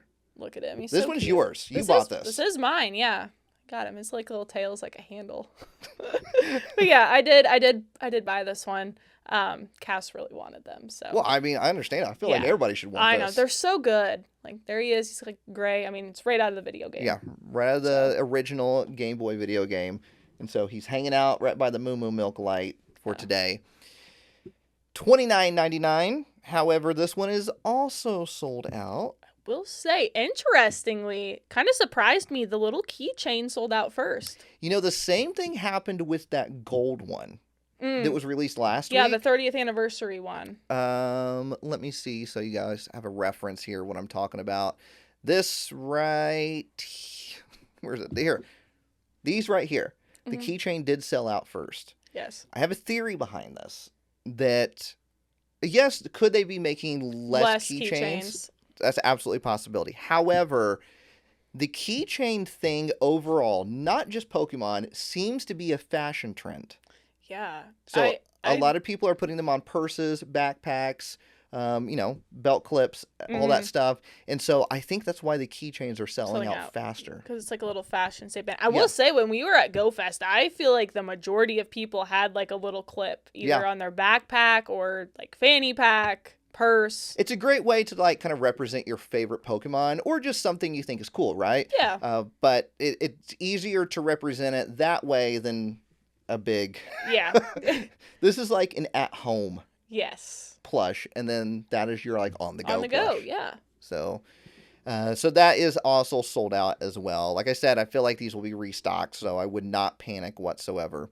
Now we do have a Mega Dragonite plush, first ever. Finally get it here. I feel like Japan got this a little while ago. Yeah, Japan typically gets the stuff first. So, but this is our first Mega Dragonite plush that we have ever seen. So if you're a Dragonite fan, here you go. How do you feel about the Mega Dragonite design overall? I like it. I know some people like weren't a fan of its little like wings on its head, but I think it's cool. I like it too. Yeah, I like it. I feel like a lot of people just complain in general. Yeah, and I don't know. I mean, honestly, like, what else would you do with Dragonite to make it a Mega, right? Like, yeah, I like it. I think it's unique. I like the design. I agree. I like it too. Then we got what I believe are restocks. Yeah, I'm like the partner 99% sure. Partner keychains of Rowlet, Glaceon, Oshawott, Jolteon, Totodile, Mew, Cyndaquil, Pikachu, Mudkip, Umbreon, Leafeon, Flareon, Vaporeon, Espeon, Eevee, and Sylveon. And Piplup. Oh, was there a Piplup? You skipped right over him. Did I? And if you want to know what it looks like, it is literally my little microphone buddy. I don't see it. Nate, scroll down a little. Stop. Okay. Go up just one row. One row? Yep. Nate. I see Umbreon. See Umbreon, Mudkip. Oh, were you thinking Mudkip? No. I can see that. They're both blue. Keep scrolling. This is all Legos. Stop. No. This is all Legos. Keep going at that pace. Okay. Right there. He's by Totodile. I want to see Totodile. Let me see him. You want to see Totodile? Yeah. Okay. There he is. Click back. What are you wanting? I don't get it. Show off the Piplup. Let me see here. Was there a Piplup? Yes. Right there. By Jolteon. Oh, okay. That little booger's hiding, isn't he? No. Not easy to find. I guess, yeah, understandable. They probably hide him. So there he is. If you want the Piplup. He's right here. This is what he looks like. He's so cute. $16.99 for all of those. Would recommend. Oh, you would? Oh, yeah. I mean, look at him. He's such a good little guy. And they didn't put a limit on him, so apparently not in high demand. So. Let's buy 99 of them. You could. You could. I could hoard them. All those are still in stock. $16.99. And we do have something. Obviously, I'm not talking about the TCG stuff. Yeah. It is what it is.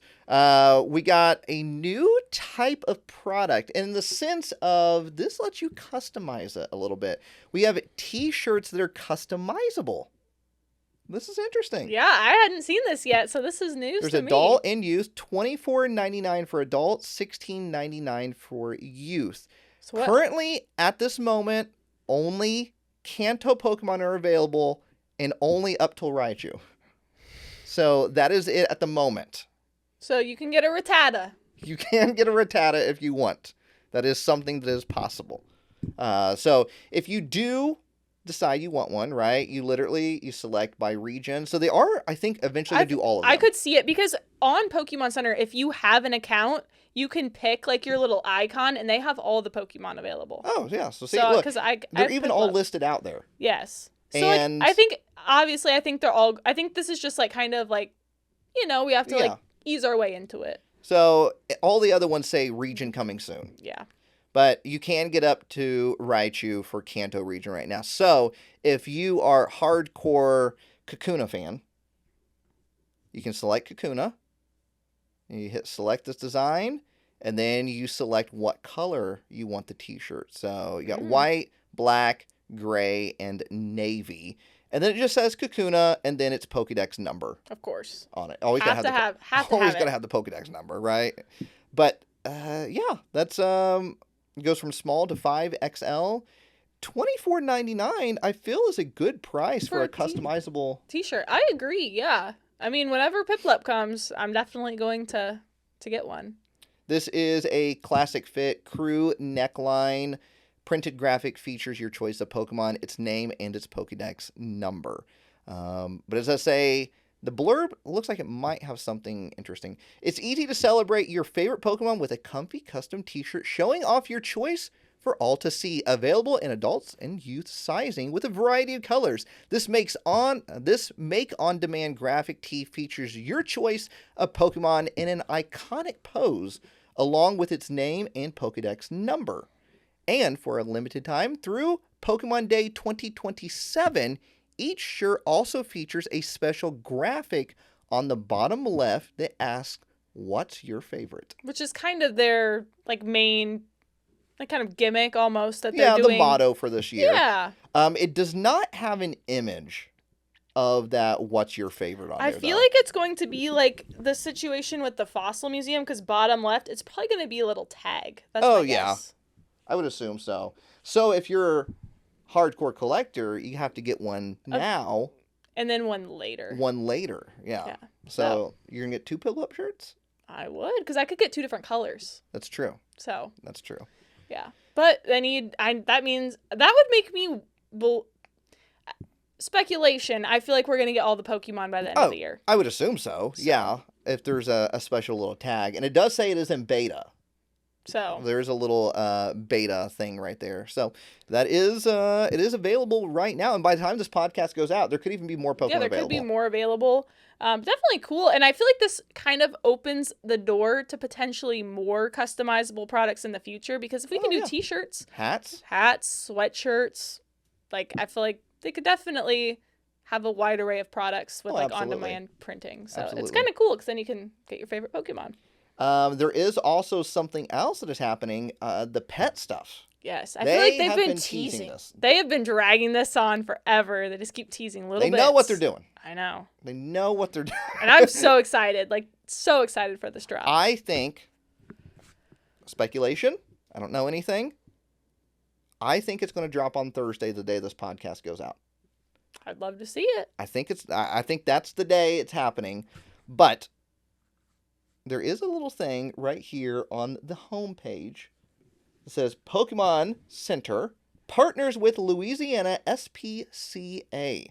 And you can see all the designs for the artwork for this pet line. And if you hit learn more, it takes you to an NAIC page. Scroll down a little bit. Oh, look. Psyduck right there.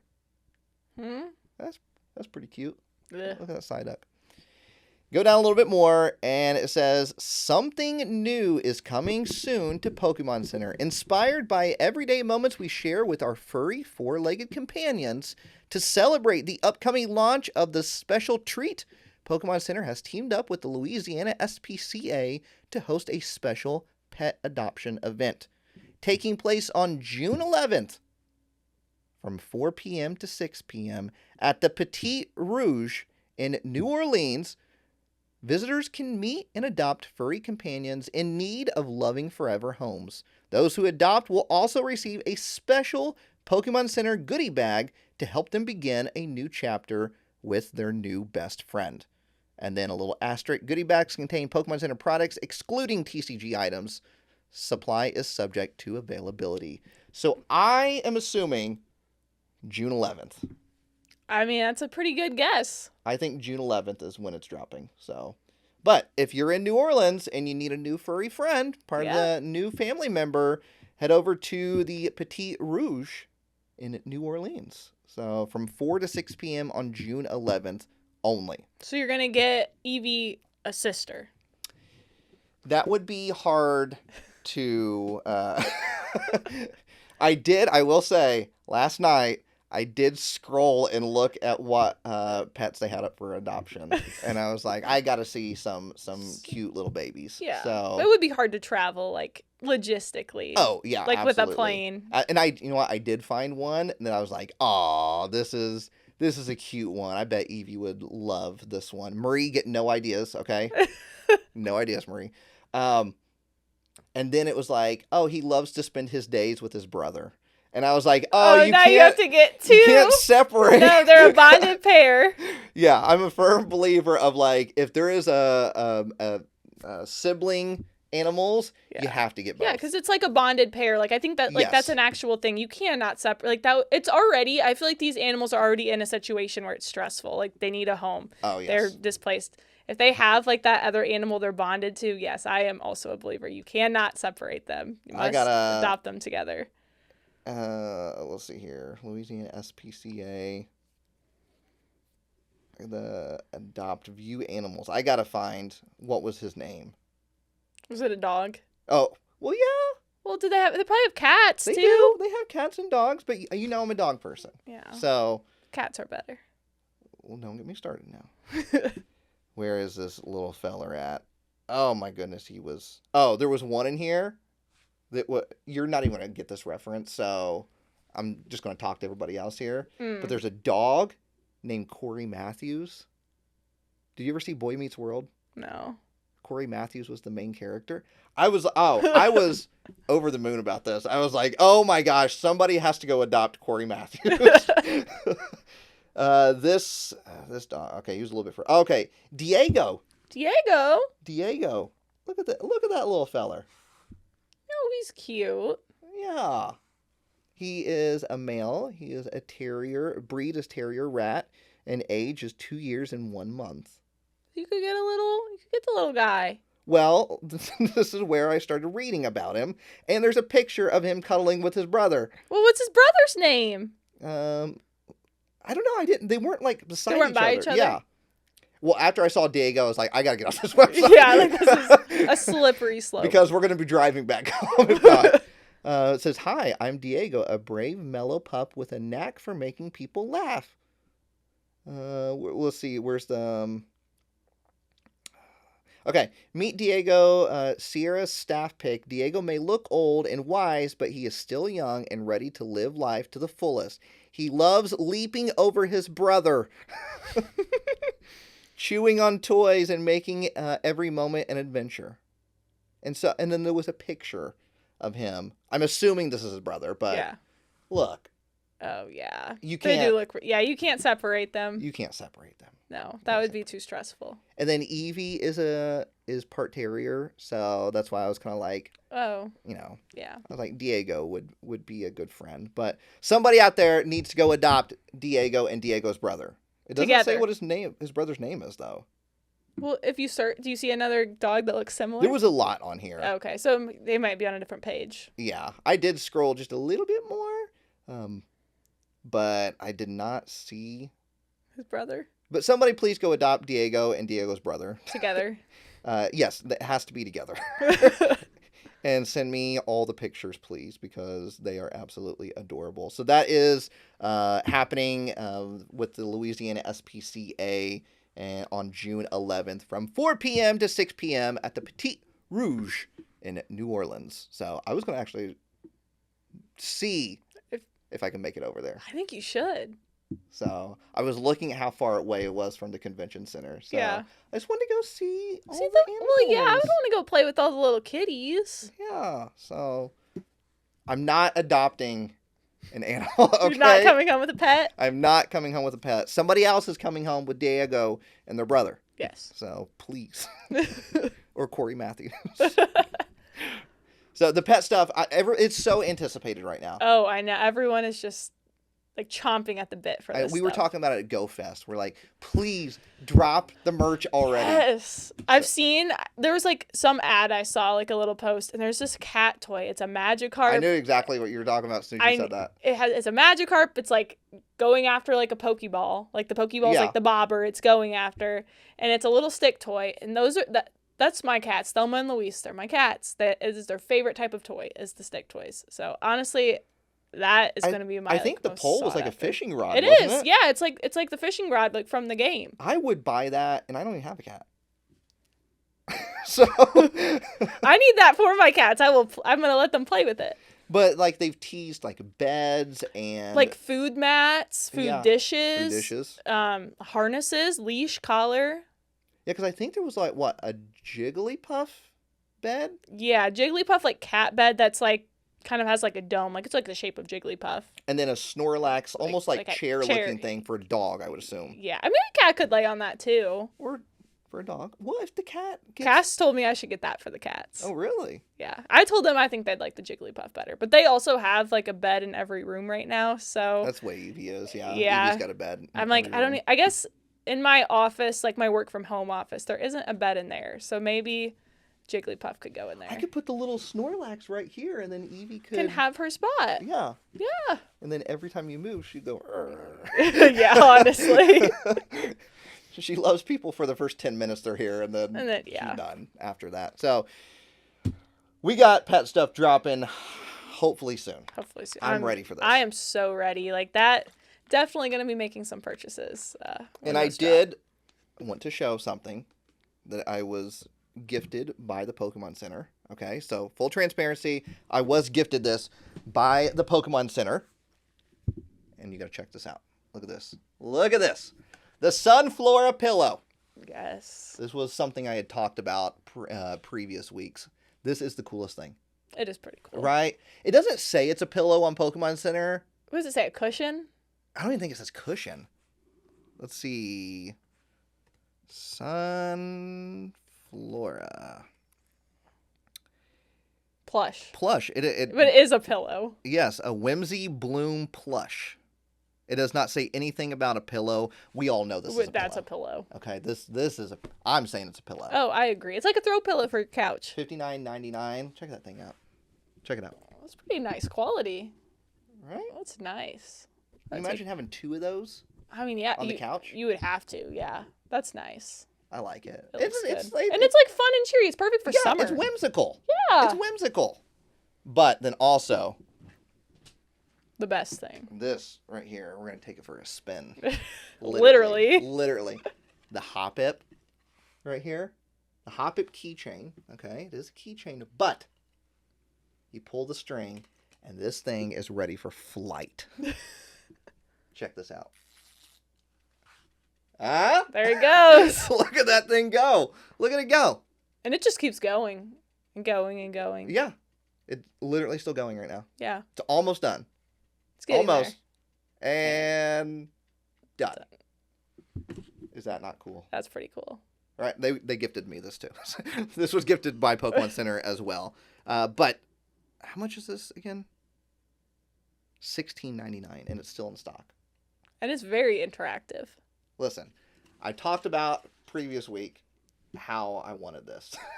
So this is a cool purchase. So I'm just saying, if you're looking for something to buy, consider the Hoppip. Consider the Hoppip.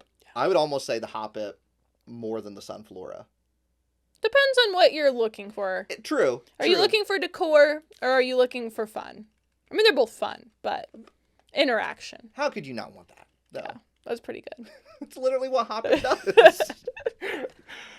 There is a link down in the video description that will take you directly to the Pokemon Center. That is my special unique link. I am sponsored by the Pokemon Center. The podcast is not sponsored. The video is not sponsored. It's just me specifically that's sponsored. But in a weird roundabout way, it does help me and it does help the podcast at the same time. So if you want to show some support, head over there, check some things out. Even just signing up for the newsletter, creating an account, signing up for the newsletter. And newsletter is great because it does kind of give you some it like tells heads you when things are coming. Yes. You can also sign up for like the texting alert, which those are helpful. Honestly, the email is how I figured out that went up. Oh, okay. Yeah. So, yeah, it does work. It does work. So yeah, I was able to get the little pixel Pikachu. So, yeah, if you end up using that link, let me know in the comments if you ended up picking anything through the special link in the video description, because I'd love to know what kind of things people are interested in, what they're kind of purchasing, because, like, things that I think are cool, you maybe not think are cool, and vice versa. So, I don't know. I'm just kind of curious. Interesting to see what, I mean, you could tell Nate that you bought little Piplup clip here. It is still in stock, I think. Yeah, I think. Use the link. Go pick it up. We can be twinning. Or you can pick up some cool Psyduck stuff. Look at this. Look at this. Hang on. Look at all this Psyduck stuff that is going on here. Psyduck for days. Oh, look, it's Piplup and Psyduck. Unfortunately, that isn't the same thing. Yeah, so you could get some gibbets for your Crocs. That's true. Or summer's here, the pool float. There's a Piplup pool float, too. But check this out. How cool is that, right? That's way cooler. It's like a little donut. Well, Piplup is a donut, too. Oh, he is? Yeah. Are you sure? I think so. Let's see real fast. Let's see before we move on here. I honestly forget what Piplup looks like. See, it's a donut, too. Oh, no. I think that's one of those seat cushions you sit on. No, it's like a donut. Does this go in the pool? Yes. Oh, does it? It sure does. You could take him to a pool or on the beach and go to like a lake or an ocean. I guess. It literally says summer pool float.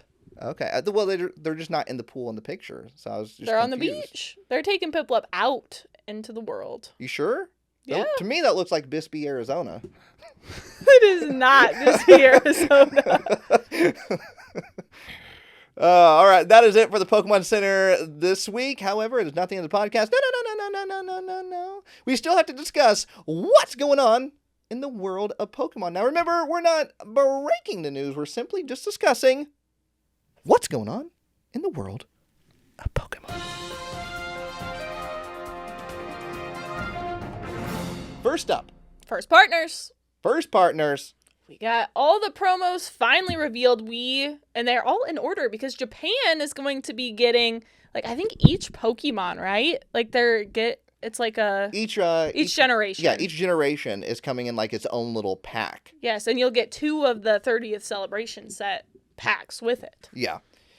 I will say, I'm glad we decided not to do it this way in the U.S. Me too, because there would definitely be certain generations. Yeah, that you would not be able to find. And the fact that it's with the 30th celebration set would have made it way more difficult. Way I mean, more they're difficult. already, I feel like, hard to acquire, 100%. but this would have made it next level. So we have seen Kanto. We've talked about Johto the past week. Yeah, we've talked about Johto, but Hoenn. Oh. Those are new. Look at that. Trico right there. Look at the little Machoke.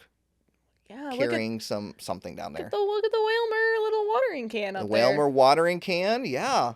We got the bikes down there. Let's go to the next one. We got Torchic, Wingull, in the background. Hey, I can't remember who had the Wingull cameo binder page, but they're gonna need that card. True. That's true. Last week, there's Swablu right there as well. Going on to Mudkip. Look at Mudkip. Is there a little cameo in that one? The other two had a cameo. Oh, yeah, Relicanth. And the Latios and Latias up in the left I didn't even corner. realize that. But yeah, there's a Relicanth. Yeah, so that one, honestly, that one's good. Going into, okay, we've already seen. We've seen Sinnoh. Yep. We've seen Unova. But Kalos. Yeah. Here we go. Chespin with a cameo by Rhyhorn. Yeah, the Rhyhorn races. You got the Mega Evolution symbol in there as well. Is there only, I feel like there's been 2 Pokemon on every one of them. Am I missing the other one? I don't think so. Okay. Now, if there's 2 on the next one, we gotta see. go back and look. Fennekin? Go. You Goat. I think that's it. Yeah, maybe that's just it. Okay. Yeah. So Go-Goat. Well, there's a Fletchling on the Pokédex. That's true. But that one's kind of like, it's very tiny. Yeah. And then we got Froakie. And cameo by none? None? Yeah. Really? Is there not a single? I don't think so. I'm not seeing one anyway. There has to be. I don't think they've all had them though. I guess not then. Okay. Yeah. Nope. That seems weird. This kind of is like giving off a Sylveon vibe up here in the corner. Yeah, a little bit. Not Sylveon, but it's kind of giving that vibe. Okay. And then, I think we're going to have to reload here. There we go. Yeah. Okay, Sprigatito. Okay. We've got the sandwiches. Got Koraidon. We've got, and with these, there's like the Terra version of. Yeah, Terra's on there. Sunflora. Yeah. Right up there. We got Fuecoco. Now I've got the Fuecoco Terra on there as well. Rhydon. Right on the Pokemon Center. At the I like bottom. that one. That looks nice. And then we got Quaxley. Revavroom. On it. Honestly, I think the Paldea ones look actually really neat. I know. I like those ones quite a bit. Wait, did we skip one? No. Oh, yeah, we did. Yeah. But we've already seen the... Have we seen the Grookey one? No. Okay. Yeah, we did. We saw that one when we showed off the Unova and the... Oh, okay. Yeah. The Johto So that's ones. all of them then. Yeah, we finally got all of them. Our next round is coming out here soon? Yeah, I believe June 18th? Whatever that Friday is. Okay, so coming up very, very soon. Yeah, then. right around the corner. So yeah, that's releasing in Japan on October 16th. I have a friend in Japan that was very concerned that Japan wasn't going to get these. I figured they would get them. them. I mean, they hadn't announced anything, I know, which was weird. But it makes sense now. Like, they're putting them with the 30th. Yeah. I'm happy. Like you said, I'm happy we did not get them in this way. That manner, yeah. Yeah. Next up, we have Pitch Black, which is the next set releasing. However, we've talked about the Pitch Black set on here. However, we've not talked about the pre-release promos. So Pokemon has officially announced the pre-release promos. And pre-release will be taking place from July 4th to July 12th, and the set releases on July 17th. Yeah, so pre-release happening on 4th of July. Yeah. I know. So I think our local store is only doing one that day because it is 4th of July. Because it's 4th of July. And that is one of my favorite holidays. It is. So. I know. So after we do pre-release, we can go shoot off fireworks. I know. You're a pyromaniac. I love shooting off fireworks. Back on track here. We have the pre-release promos. Miraidon. Yeah. Look at that. Miraidon getting a pre-release promo. Already revisiting Scarlet and Violet, I see. I will say I'm not too sure with its ability how useful this is going to be, but I guess it's going to depend on what it pairs with. Yeah. Inside the kit. I mean, it's knocked out. I mean, it's a good way to like move energy back, like and conserve energy. If this Pokemon is in the active spot and is knocked out by damage from an attack from your opponent's Pokemon, move up to 2 electric energy cards from this Pokemon to one of your benched Pokemon. Which that's nice. So it's like you get knocked out, but you get to save your energy. I don't hate that. Especially if you have something that is like very energy consuming. Like it's a good way. I want it to do something now. I don't want to wait till it's knocked out to do something. You've got to like. And they're probably going to give you 1. So like, how useful is that? Well, they might give you more than 1. I feel like with they very well could. Yeah. I mean, and it's a basic, right? So you don't have to evolve it. I wonder if this is what it's pairing it up with. Oh, does it already tell us what it we're actually gonna might. get? Oh, wow, that's nice. So yeah. Maybe the Charge Bug and the Vikavolt? Yeah, so what does Vikavolt do? This attack does 50 damage to one of your opponent's Pokemon. Okay. If this Pokemon has no Voltac, electric energy attached to it, this attack does nothing. Special energy. Yeah. But 260 damage if you have one of those on there. And that special energy, this attacks used by the electric Pokemon this card is attached to do 20 more damage. Okay, so it's doing even more. It's going to do, what, 280? I mean, that's knocking out an EX. If that comes with it. If that comes with it, that's really good. Yes, if that comes with it, because that's literally 2 energy right there. Yeah, so you just move them. But you do need the special energy or it can't do anything. And watch them only give you 1 of the special that's energy. Exactly what's going to happen. That's what will happen. Oh, it does say right here, yeah. You'll find in the 40 card deck alongside Miraidon, and it's packing some seriously galvanic power. So yeah, it's going to be in here. Yeah. Okay, I like that. Okay, that one actually isn't bad, it doesn't seem like. Okay, I feel better about that now. Next up, we have Slowbro. All out. If you have no cards in your hand, this attack does 160 more damage, so that's 50 plus 160. So 210. My math serves me correctly. That's 210. Yeah, that's what I just said. Well, yeah, you got to let me do it in my head first, right? 160 plus 50. Line. Add up the zeros. Oh my 0, goodness. 6 plus 5. Now we count on our hands. 1, 2, 3, 4, 5, 6, 7, 8, 9, 10, 11. So 1 goes down there. You carry the 1. Carry the 1. Put the little 1 on top of the other 1 up there. So 2. That's a 2. 210. Or you think of it. Show your work. That is showing your work. But it's just like, I feel like it's like 160, so it's almost 150. You had 50, 200, but there's 10 left, so 210. That doesn't seem like you showed your work. I was so bad at showing my work because I could just do like the math in my head, and then I would get points taken off because I didn't show my work. Yeah. I'm like, I just did it in my head. I don't need to show my work. And how did that argument go? I mean, I didn't argue. Like, I just... Were you just arguing in your head? Yes, like when I would get the paper back, I'm just like, do I really need to show like how I did like a math problem like this? Like 160 plus 50, do I really need to show that? Like I can do that in my head. I can get with like multiplication and division, like showing your work, but like addition and subtraction, I feel like a lot of that you can do in your head. But you gotta show your work. Those are the rules. Yes, it's fine. Zen Headbutt, 110. That takes 3 energy. That's an easy math. Now, this just seems like a kind of basic... Yeah. Pokemon, but what are we pairing it up with? Yeah, what does the Silvally do? Silvally has an ability. Once during your turn, if you have no cards in your hand, you may use this ability. Search your deck for a supporter card, reveal it, put it into your hand. You want no cards.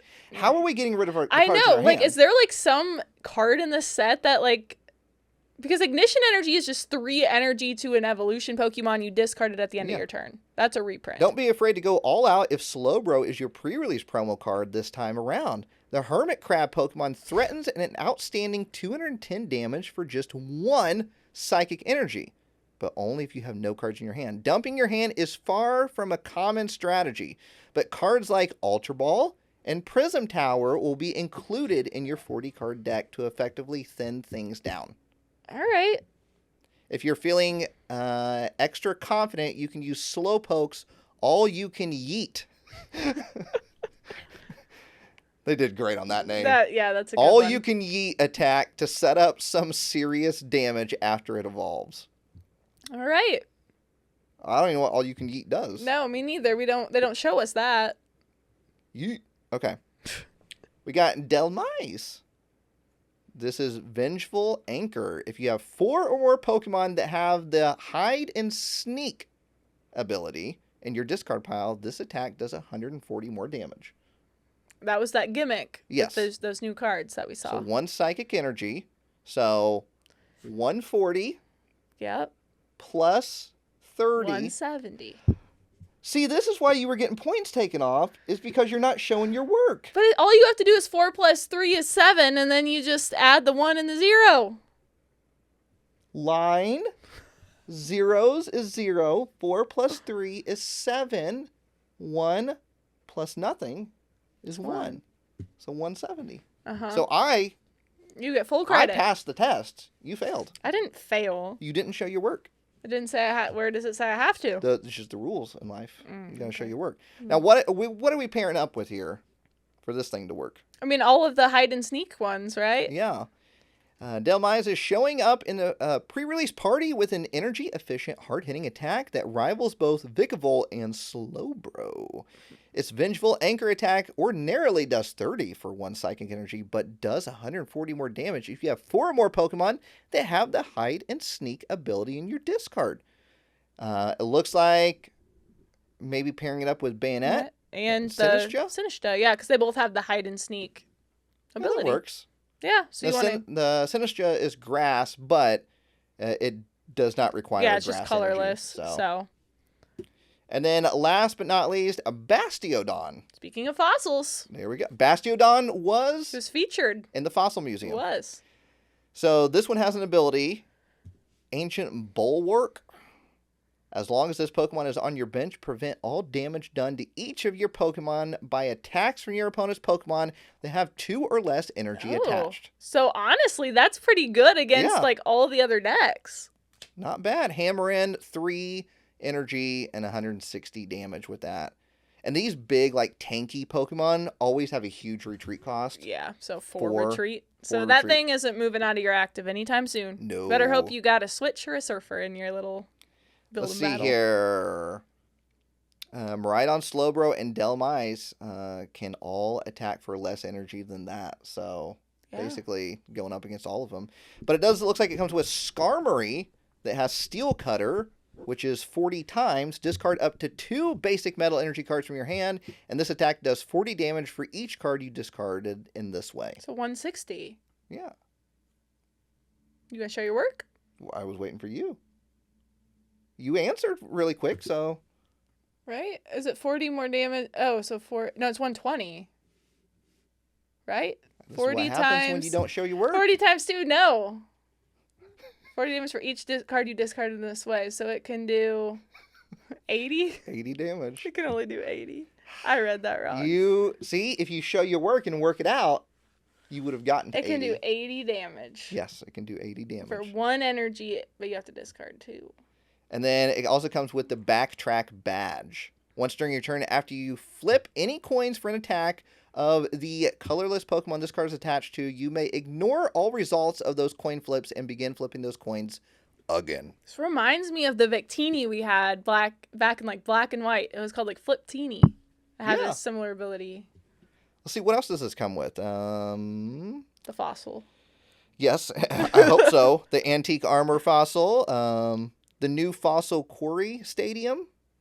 Okay, to make your prehistoric dreams a reality. It lets you search your deck for up to 2 item cards with antique in their name and put them directly onto your bench. That's actually nice. Okay. So, all right. Finally getting some support for fossils. And Philippe to recycle later. Philippe, that came out in the last set. So there is all of your pre-release promos. What are you hoping to pull in your first pre-release tournament that we go to? So in terms of like which one I think would be the best deck, the Miraidon I think would be a good one. Yeah. That one seems like it's a heavy, even though they'll probably only give you 1 of this energy, it seems pretty decent. But in terms of artwork and which card I would want the most, honestly, I'd probably say the Delmise. Looks pretty cool. I like that one too. So. What's the one you want the least? Probably Slowbro. Honestly. Because that one does not seem like... I do not want to... It seems like it takes a lot of work. It seems like it takes a lot, and then to get down to a 1-card hand, it's like then you might just not have anything. Like, obviously, it pairs with that Silvally, and you can go find a supporter, but I don't want that. I know. Slowbro is the one I like the most, like, in terms of artwork. Yes. But playability. Yeah, I do not want to... Like, I do like the artwork on that, too, but... That is too much setup. Yeah, I don't want to play that deck. Unless there is something else in this deck that is, like, another attacker. Yeah, not for me. No. Not for me. It seems like the Miraidon is the strongest one. Yeah, it's just going to come down to how many of that special energy they get. They'll probably give you 1. Yeah, it's going to be criminal. So you need to pull 1 out of your packs. And it's going to be in your prizes. Yeah. That's where it'll be. But it seems like this is the one that can get going the fastest. Because you get to conserve your energy whenever your Miraidon gets... And Miraidon's a basic, right? Yeah. So, yeah, I think Miraidon would be the one I'd want to play. I agree with you. So, all right. That's happening here soon, July 4th. Yes. First pre-released. All you have to do is go to Pokemon.com, go to the Play Pokemon Events section that you see on your screen right here. You can type in your zip code and you can see where official events are being held when it comes to pre-releases, cups, challenges, all that. Yeah. And, sign up for your pre-release early. Yes. Call your shop, go into your shop, and just ask them when to sign up start, so you can make sure that you get in, because it can be tricky to get in sometimes. Yeah. So yeah. It's usually limited. Usually it's confined to the space in the shop. They usually can only hold so many people. I would imagine 4th of July, there might not be as many people. Yeah, because people will be celebrating the holiday, so it may be a little bit easier one to get to. Yes, but I wouldn't let that steer you away from signing up early. No, I would just sign up and... We sign up the day it goes up. Which is the day of our local league. Yes. It's on Wednesday. We sign up for our pre-release, so we are good to go. Highly suggest going to a pre-release. Yeah. All right, next bit of news. Yeah, and speaking of league, coming to leagues on July 1st is Prize Pack Series 9. So Pokemon for a while now has been doing little prize packs that you get for attending league. Usually you get one just for attending. Yeah, that's the way our local league does it. Yeah, another league I go to also does that, and sometimes you can win more if you do well at tournaments or events. They have the little Play Pokemon stamp. And there's going to be a new set with some new cards featured on the pack. We've got Mega Charizard, Mega Gengar, and Meowth.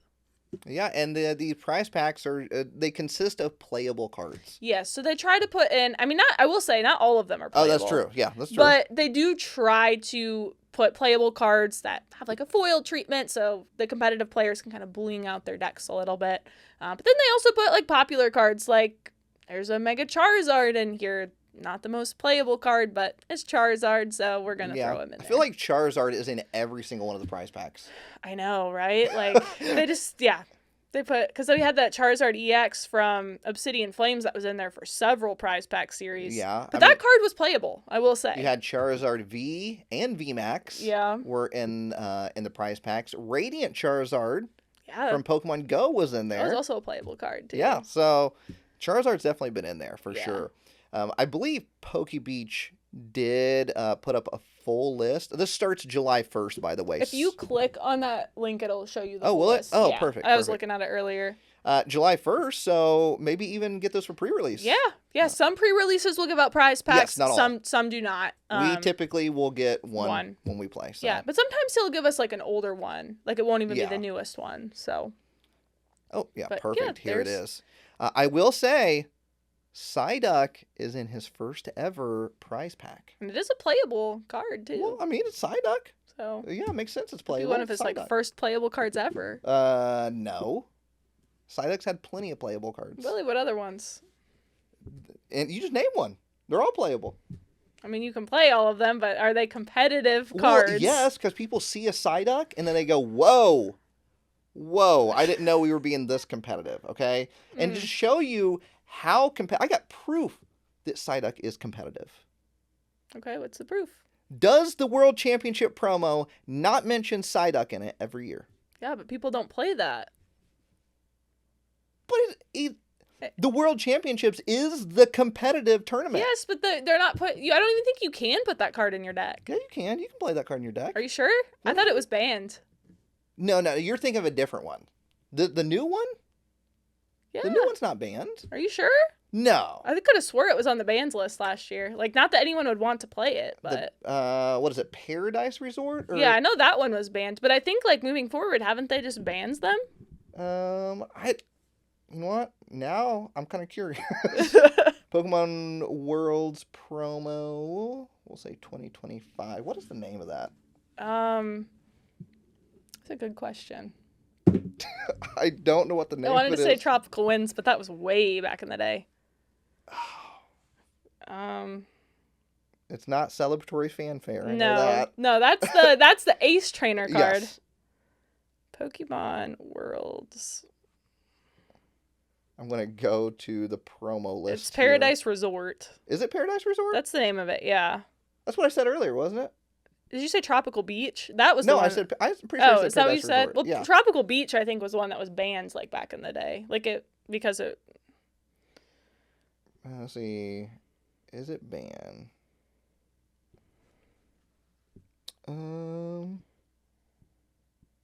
It says the Pokemon Paradise Resort promo card is banned for competitive tournament play and standard format.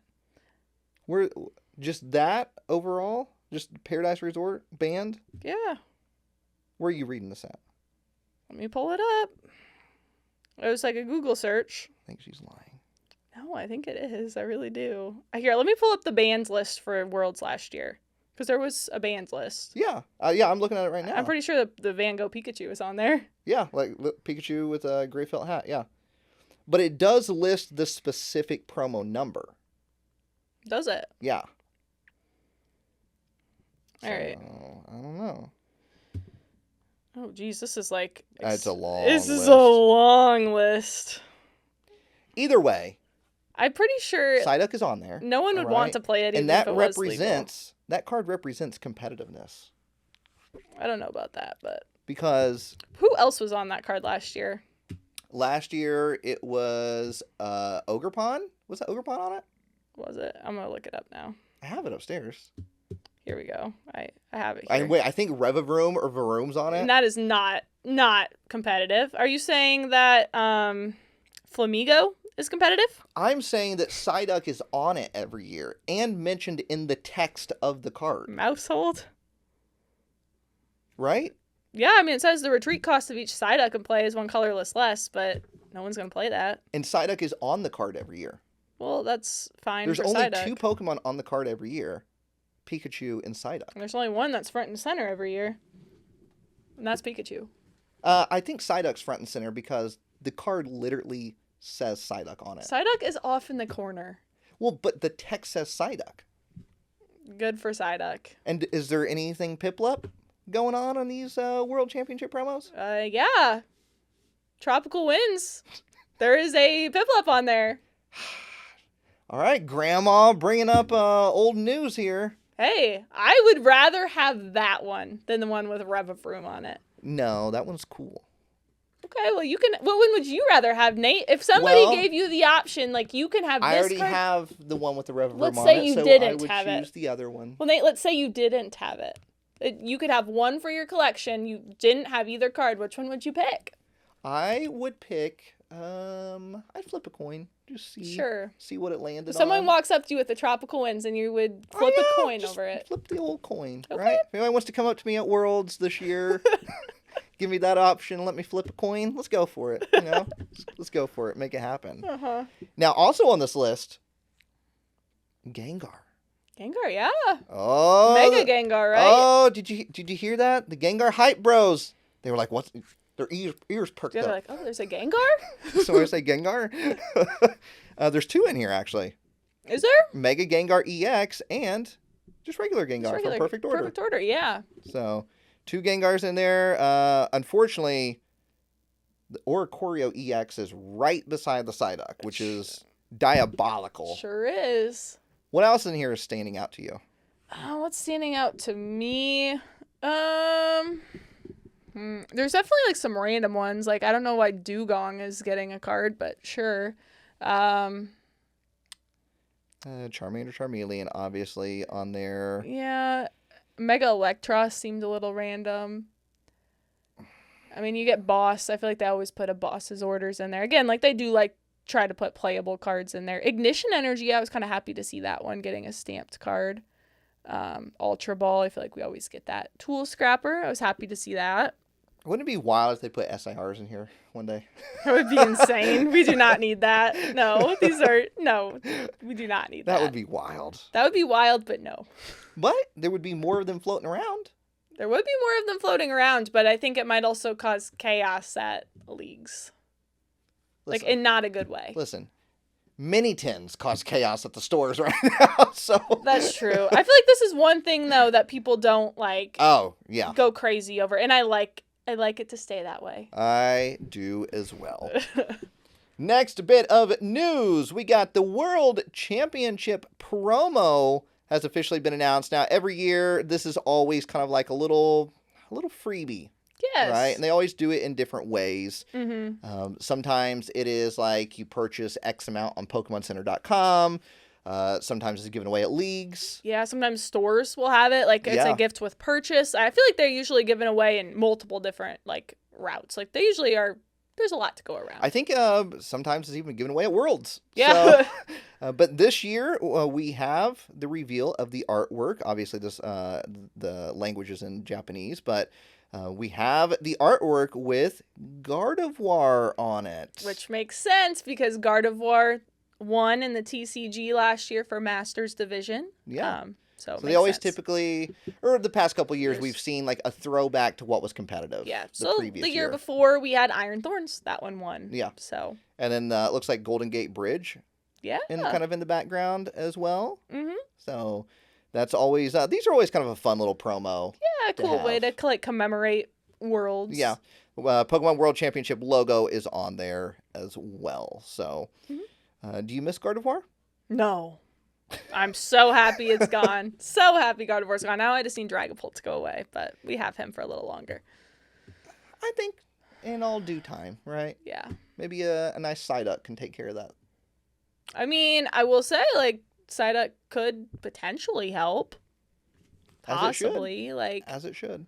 Depending on what variant of Dragapult somebody's playing. I think it doesn't matter. I think just throw that Psyduck out there.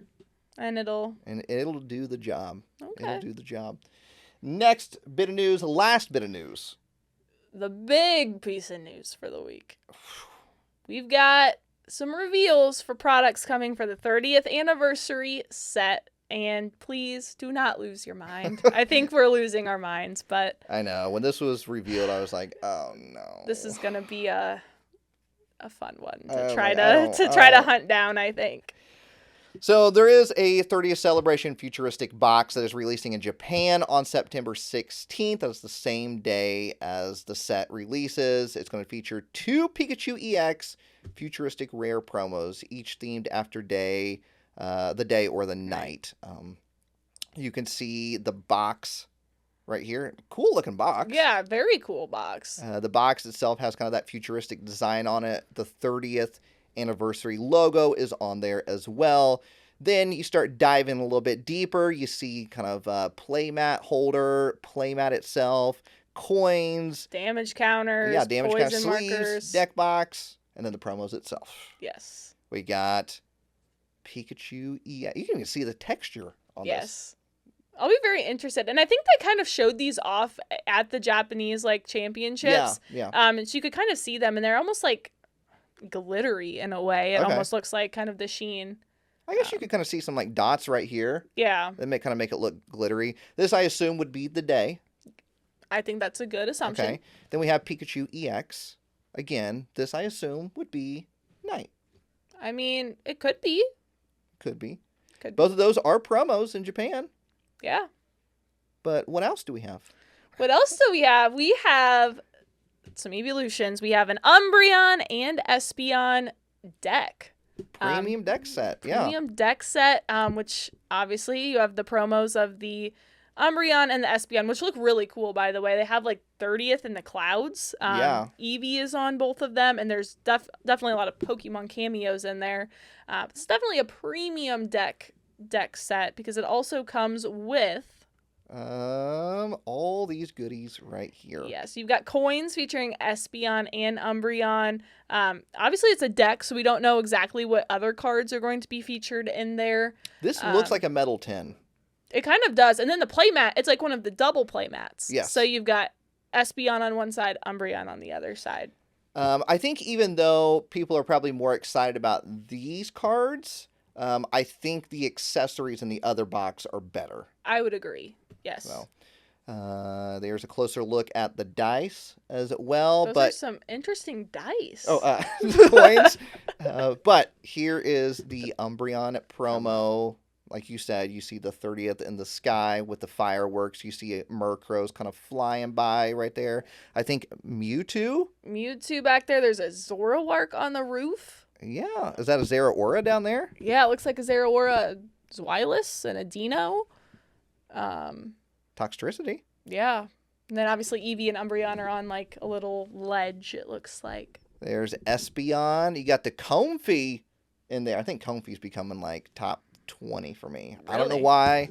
I'm just loving me some Comfey. Okay, I mean that's understandable. It looks like you also have a Kangaskhan, Tropius, Meryl, yeah, Victini flying around back there, and an airplane. So this one's not fireworks. This is the airplane making the smoke. Yes. It says 30th. Now, there's other cards right here. Cherubi. It's got the 30th anniversary logo. You got Cherim, Victini, Zeraora. And, Umbreon. Espeon and Umbreon. The regular EXs. The double rare looking ones. Yep. And Zora, Zorark, and then two different Eevees. One for day, one for night. Oh, is that what they're doing? That's what it looks like to me. Yeah, I see. There's a moon. Marie's going to want that. Yeah, I need that. But we did get a reveal of the English versions. Yes, and it does kind of verify that some of them will be promos and some of them are... Yeah. Promos. So, does this make them easier to get? Yes and no. Yeah, yes and no, because obviously I would speculate that these are going to be in some sort of like a premium collection. And in the premium collections are large. They take up a lot of shelf space, so probably going to be getting fewer of those in a store than, say, a booster bundle or a 3-pack blister or like mini tins. Yeah.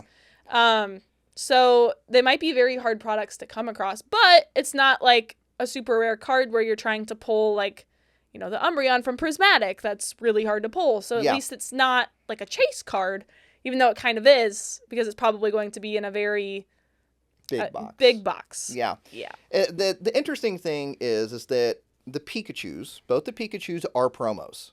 Yes. So both of those are promos. Espeon, Umbreon, both promos. But the numbering. Would they put all 4 of these in one box? I'm going to say no.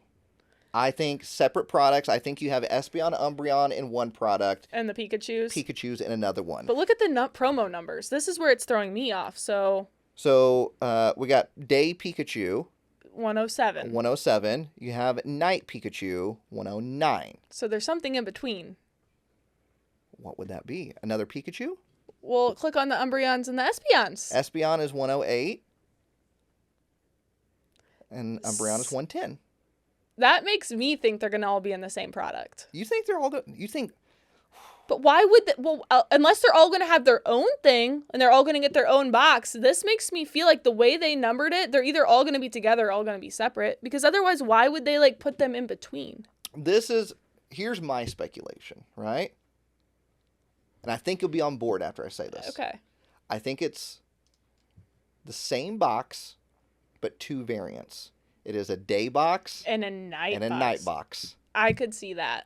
I think that would make sense with the numbering because the day are together and the night are together. I think that's what's going to happen. I think it's a day box. I think it's a night box. 2 really hard boxes to find. Yes. And there could be a variant or a variation of maybe whatever accessories come in it, could be themed after a day or a night. And if you go back up to the Japanese, there was 2 different, if you click on it, there's 2 different damage. It's these, they look like the coins. Look at these coins up here. Yeah. It looks like there's a day and a night. Yeah. So that could kind of lean into that. I think that's what's going to happen. I mean, it would make sense, especially with how the numbering is on the promos. Yeah. Is it something like a UPC, SPC? Is it something like the Umbreon Espeon box that we got for Prismatic? Like a figure box. Yeah. I lean towards it's probably going to be a ultra premium type box. So 2 ultra premium boxes? I could see it day and night. Pokemon, don't do that, please. I could see it. I mean, with those those are the promos. That's where I think they're going. It scares me because I lean towards that. Especially with the caliber of the I don't see them sticking these types of promos in a 10. Yeah, or for sure. Would that be wild if they did though? It was just there's 4 tins, there's 4 promos, and there's 4 different just tins. Right, and you could fit so many more tins than on a shelf than UPCs. Yeah. That's a scary thing with UPCs, right? Is that typically a case is 2 usually. Typically stores don't get a whole lot of them in. No, because they're a big ticket item. They take up a lot of space on the shelf. And with stores like still not doing limits properly, like even if you have, let's say, a Target, which is doing better with limits, right? 2 items per person. And it's like... There's 4 on the shelf. Right? So do you get 2 days? Does that person take 2 days and 2 nights? Yeah. And then nobody else gets them, right? Like, I feel like it just needs to be one... You get one thing. Yeah, one thing. item in general. And that's it. Because then that will make things go around a lot. Like, things will last longer. Yeah. More people Best Buy can get does the best job. I agree. Best Buy, Barnes & Noble do the best jobs. Yeah. And they're at MSRP. Yes, that's the big thing. So Target does a pretty decent job. Walmart, I don't even feel like I find cards at Walmart anymore. Me neither. And then Meijer does the worst job. Yeah, Meijer.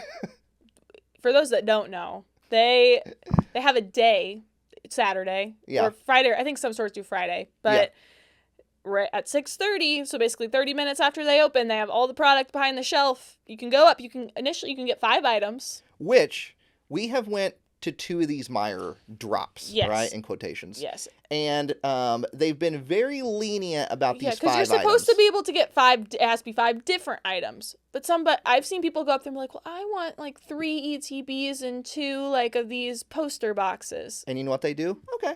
Or I want 5. Or I want 5. Can I just have 5 booster bundles? That's really all I want. Yeah. The worst part, you can get back in line.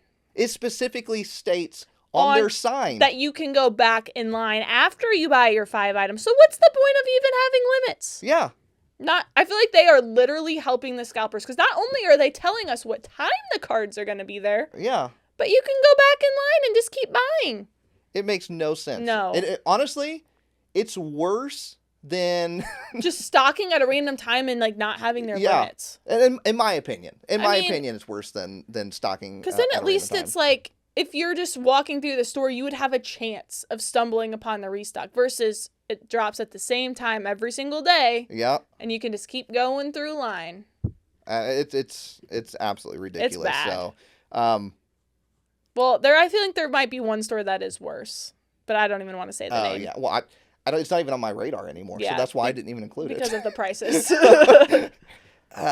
So it probably will end up in a UPC. I feel like, and I like your theory. I feel like it's 2 UPCs, a day and a night. Yeah. But it could have the same like SKU, so you might at a Best Buy be able to get one or the other. Like you pick the day or the night. Because they've done similar things where there's like, they have the 3-packs. Like for Ascended, they had the Gengar and the Charizard, but you could only pick one. Yeah. Or the Meganium for Alligator. Yeah. Yep. That type of situation. So, luckily, it's not in the set, so you don't have that like mass hysteria of this is the opening packs, right? Like nonstop to try to pull this card. It's like if you find the box or whatever, a 10, we don't know. You find it, it's yours. You got it. Yeah, like you have the promo. So that I do like. It's not like these are like the big chases of the set. Like, could you imagine another Umbreon chase? I mean, and there's nothing saying there's not going to be like a futuristic evolution in the set, though. Yeah, we don't know. We literally have no idea, but it is one of those, like, I mean, the double rares are not promos. No, I think those have set. Yeah. Yeah, those are in the set. So it's literally just those 4 big ones that are promos. Yeah. It'll be interesting to see how this all kind of plays out. And I think, like, Pokemon has to, I feel like, understand that this is going to be a very sought after, like, in demand I'm set. sure they're printing like crazy. So I would agree. I'm sure that they like have like at max capacity are trying to print as much as the set as they can. Oh, absolutely. And honestly, I think it maybe makes sense why we've had all these smaller sets. Like, we had Phantasmal, which is a small set. We had Perfect Order, which was a small set. Chaos Rising is a small set. So maybe they purposely did that, had all these small sets so they could really go to town on this set. I mean, we know that they're going to print this for a while. For a long time, right? It makes sense to print it for a long time. I mean, Celebrations they printed for a long time. Yeah, and so you might not get it on release day. You might not get it on release week. Might have but to wait. Do not overspend. No, on this. don't. Do not support the scalpers. Don't support the scalpers because scalpers are only half the problem. Yeah, if you're buying from it, that's another part then of the problem. Then you're supporting it, and then it's reinforcing that behavior. So that's what's going on right now. That's the 30th anniversary card. So I will say they look great. Like, I'm so excited. Oh my goodness! Like, I want to add these to my collection. Well, yeah, that was the problem. When I saw these revealed, I was like, oh no, these look good. Yeah, they're gonna be hard to get. And that's like we're like, it's just like such a struggle right now with Pokemon. It's like I want to be hyped. Like, I'm so hyped for this set. Yeah. But it's almost like, how you have the initial dread of, like, I know this is everybody. Like, if everybody's going to want this set at release, so it's just going to make it hard and challenging to obtain. Right. And they have that dread because I know, like, it's not going to be fun to have to try to hunt this down. Yeah. Because our release days, we go out on release day, and, I've documented release day on the channel for years, before all the craziness even happened, right? Before the first craziness even happened back in 2020. Yeah. And, it's definitely night and day difference, but especially over the past year, it's gotten even crazier to go out on release day. And, we always have to judge of, like, okay, how hyped do we think this set's going to be? Yeah. And that determines how early we have to go out. I know. And this, I feel like, might be the earliest morning yet. On a Wednesday? It's on a Wednesday. The middle of the week. That's a rough one. It is definitely a rough one. But we'll all get through this together. Yes. It's perfectly fine. And it's gonna be. The set's gonna be cool. Like, I feel like the set's gonna be a fun one. It's gonna be fun. Like I said, there'll be plenty printed. So don't panic. Don't try not to FOMO. It's hard. Oh, it is. I understand. I absolutely I FOMO'd as a child. We discussed that earlier. You FOMO'd with the Piplup necklace. I did. I mean, not really. I'd wanted it for a long time. Right. But I was a little scared. But then we talked about it going out of stock, and then what happened? And I'm pretty sure it's still in stock, but... Yeah, but you fear of missing out. You thought you were going to miss out. I know, but I have it now, so I'm happy. You don't got to worry about anything now. Nope. So, unless that one breaks, and then... Then I might... But then it sells out, and you have another one. It seems pretty sturdy, so... Okay, that's good. That's good. It's holding up. Yeah, I think he'll be good. Okay. Well, that'll do it. Yeah. That'll do it. Hopefully, I'll see some of you in New Orleans for Pokemon NAIC. I'll be doing some trading while I'm there. I'll have my trade binders with me. I'm trying to complete the Sun and Moon era. And that's my big collecting goal of 2026. Complete Sun and Moon? Just be done with it. Get it done? Just be done with it, right? I got all the big stuff. Oh, not all the big stuff. Well, yeah, like what big thing would you have a pretty big one from Unified Minds that you're missing. I mean, that's that's probably the biggest card I'm missing. Yeah, but I would say that's still kind of a big one. Well, the biggest one, you've got the biggest one, yeah. Yes, I have the biggest one. Yeah. But the biggest one that I'm missing is I'm including the promos as well. Oh. So the World Championship promos. Yeah. So I definitely need those. Yeah, those are big ones. And I have 0 of them. So oof. Yes. Yeah, that'll be a tough one. I'll take any condition. I'll trade for any condition. I don't care. You're like, I don't care if it's creased. Yes. So you probably prefer that. Yeah, honestly. So I will be looking to trade for some of the cards that I'm missing. I do have a full list on my main channel. I've been putting that full list in videos over the past week. So if you're going to be there, hopefully we can do some trade. If not, it'll just be cool to see you, period. So that'll do it. We'll see you all next week. The podcast is over. And that's the bottom line, because Stone Cold said so.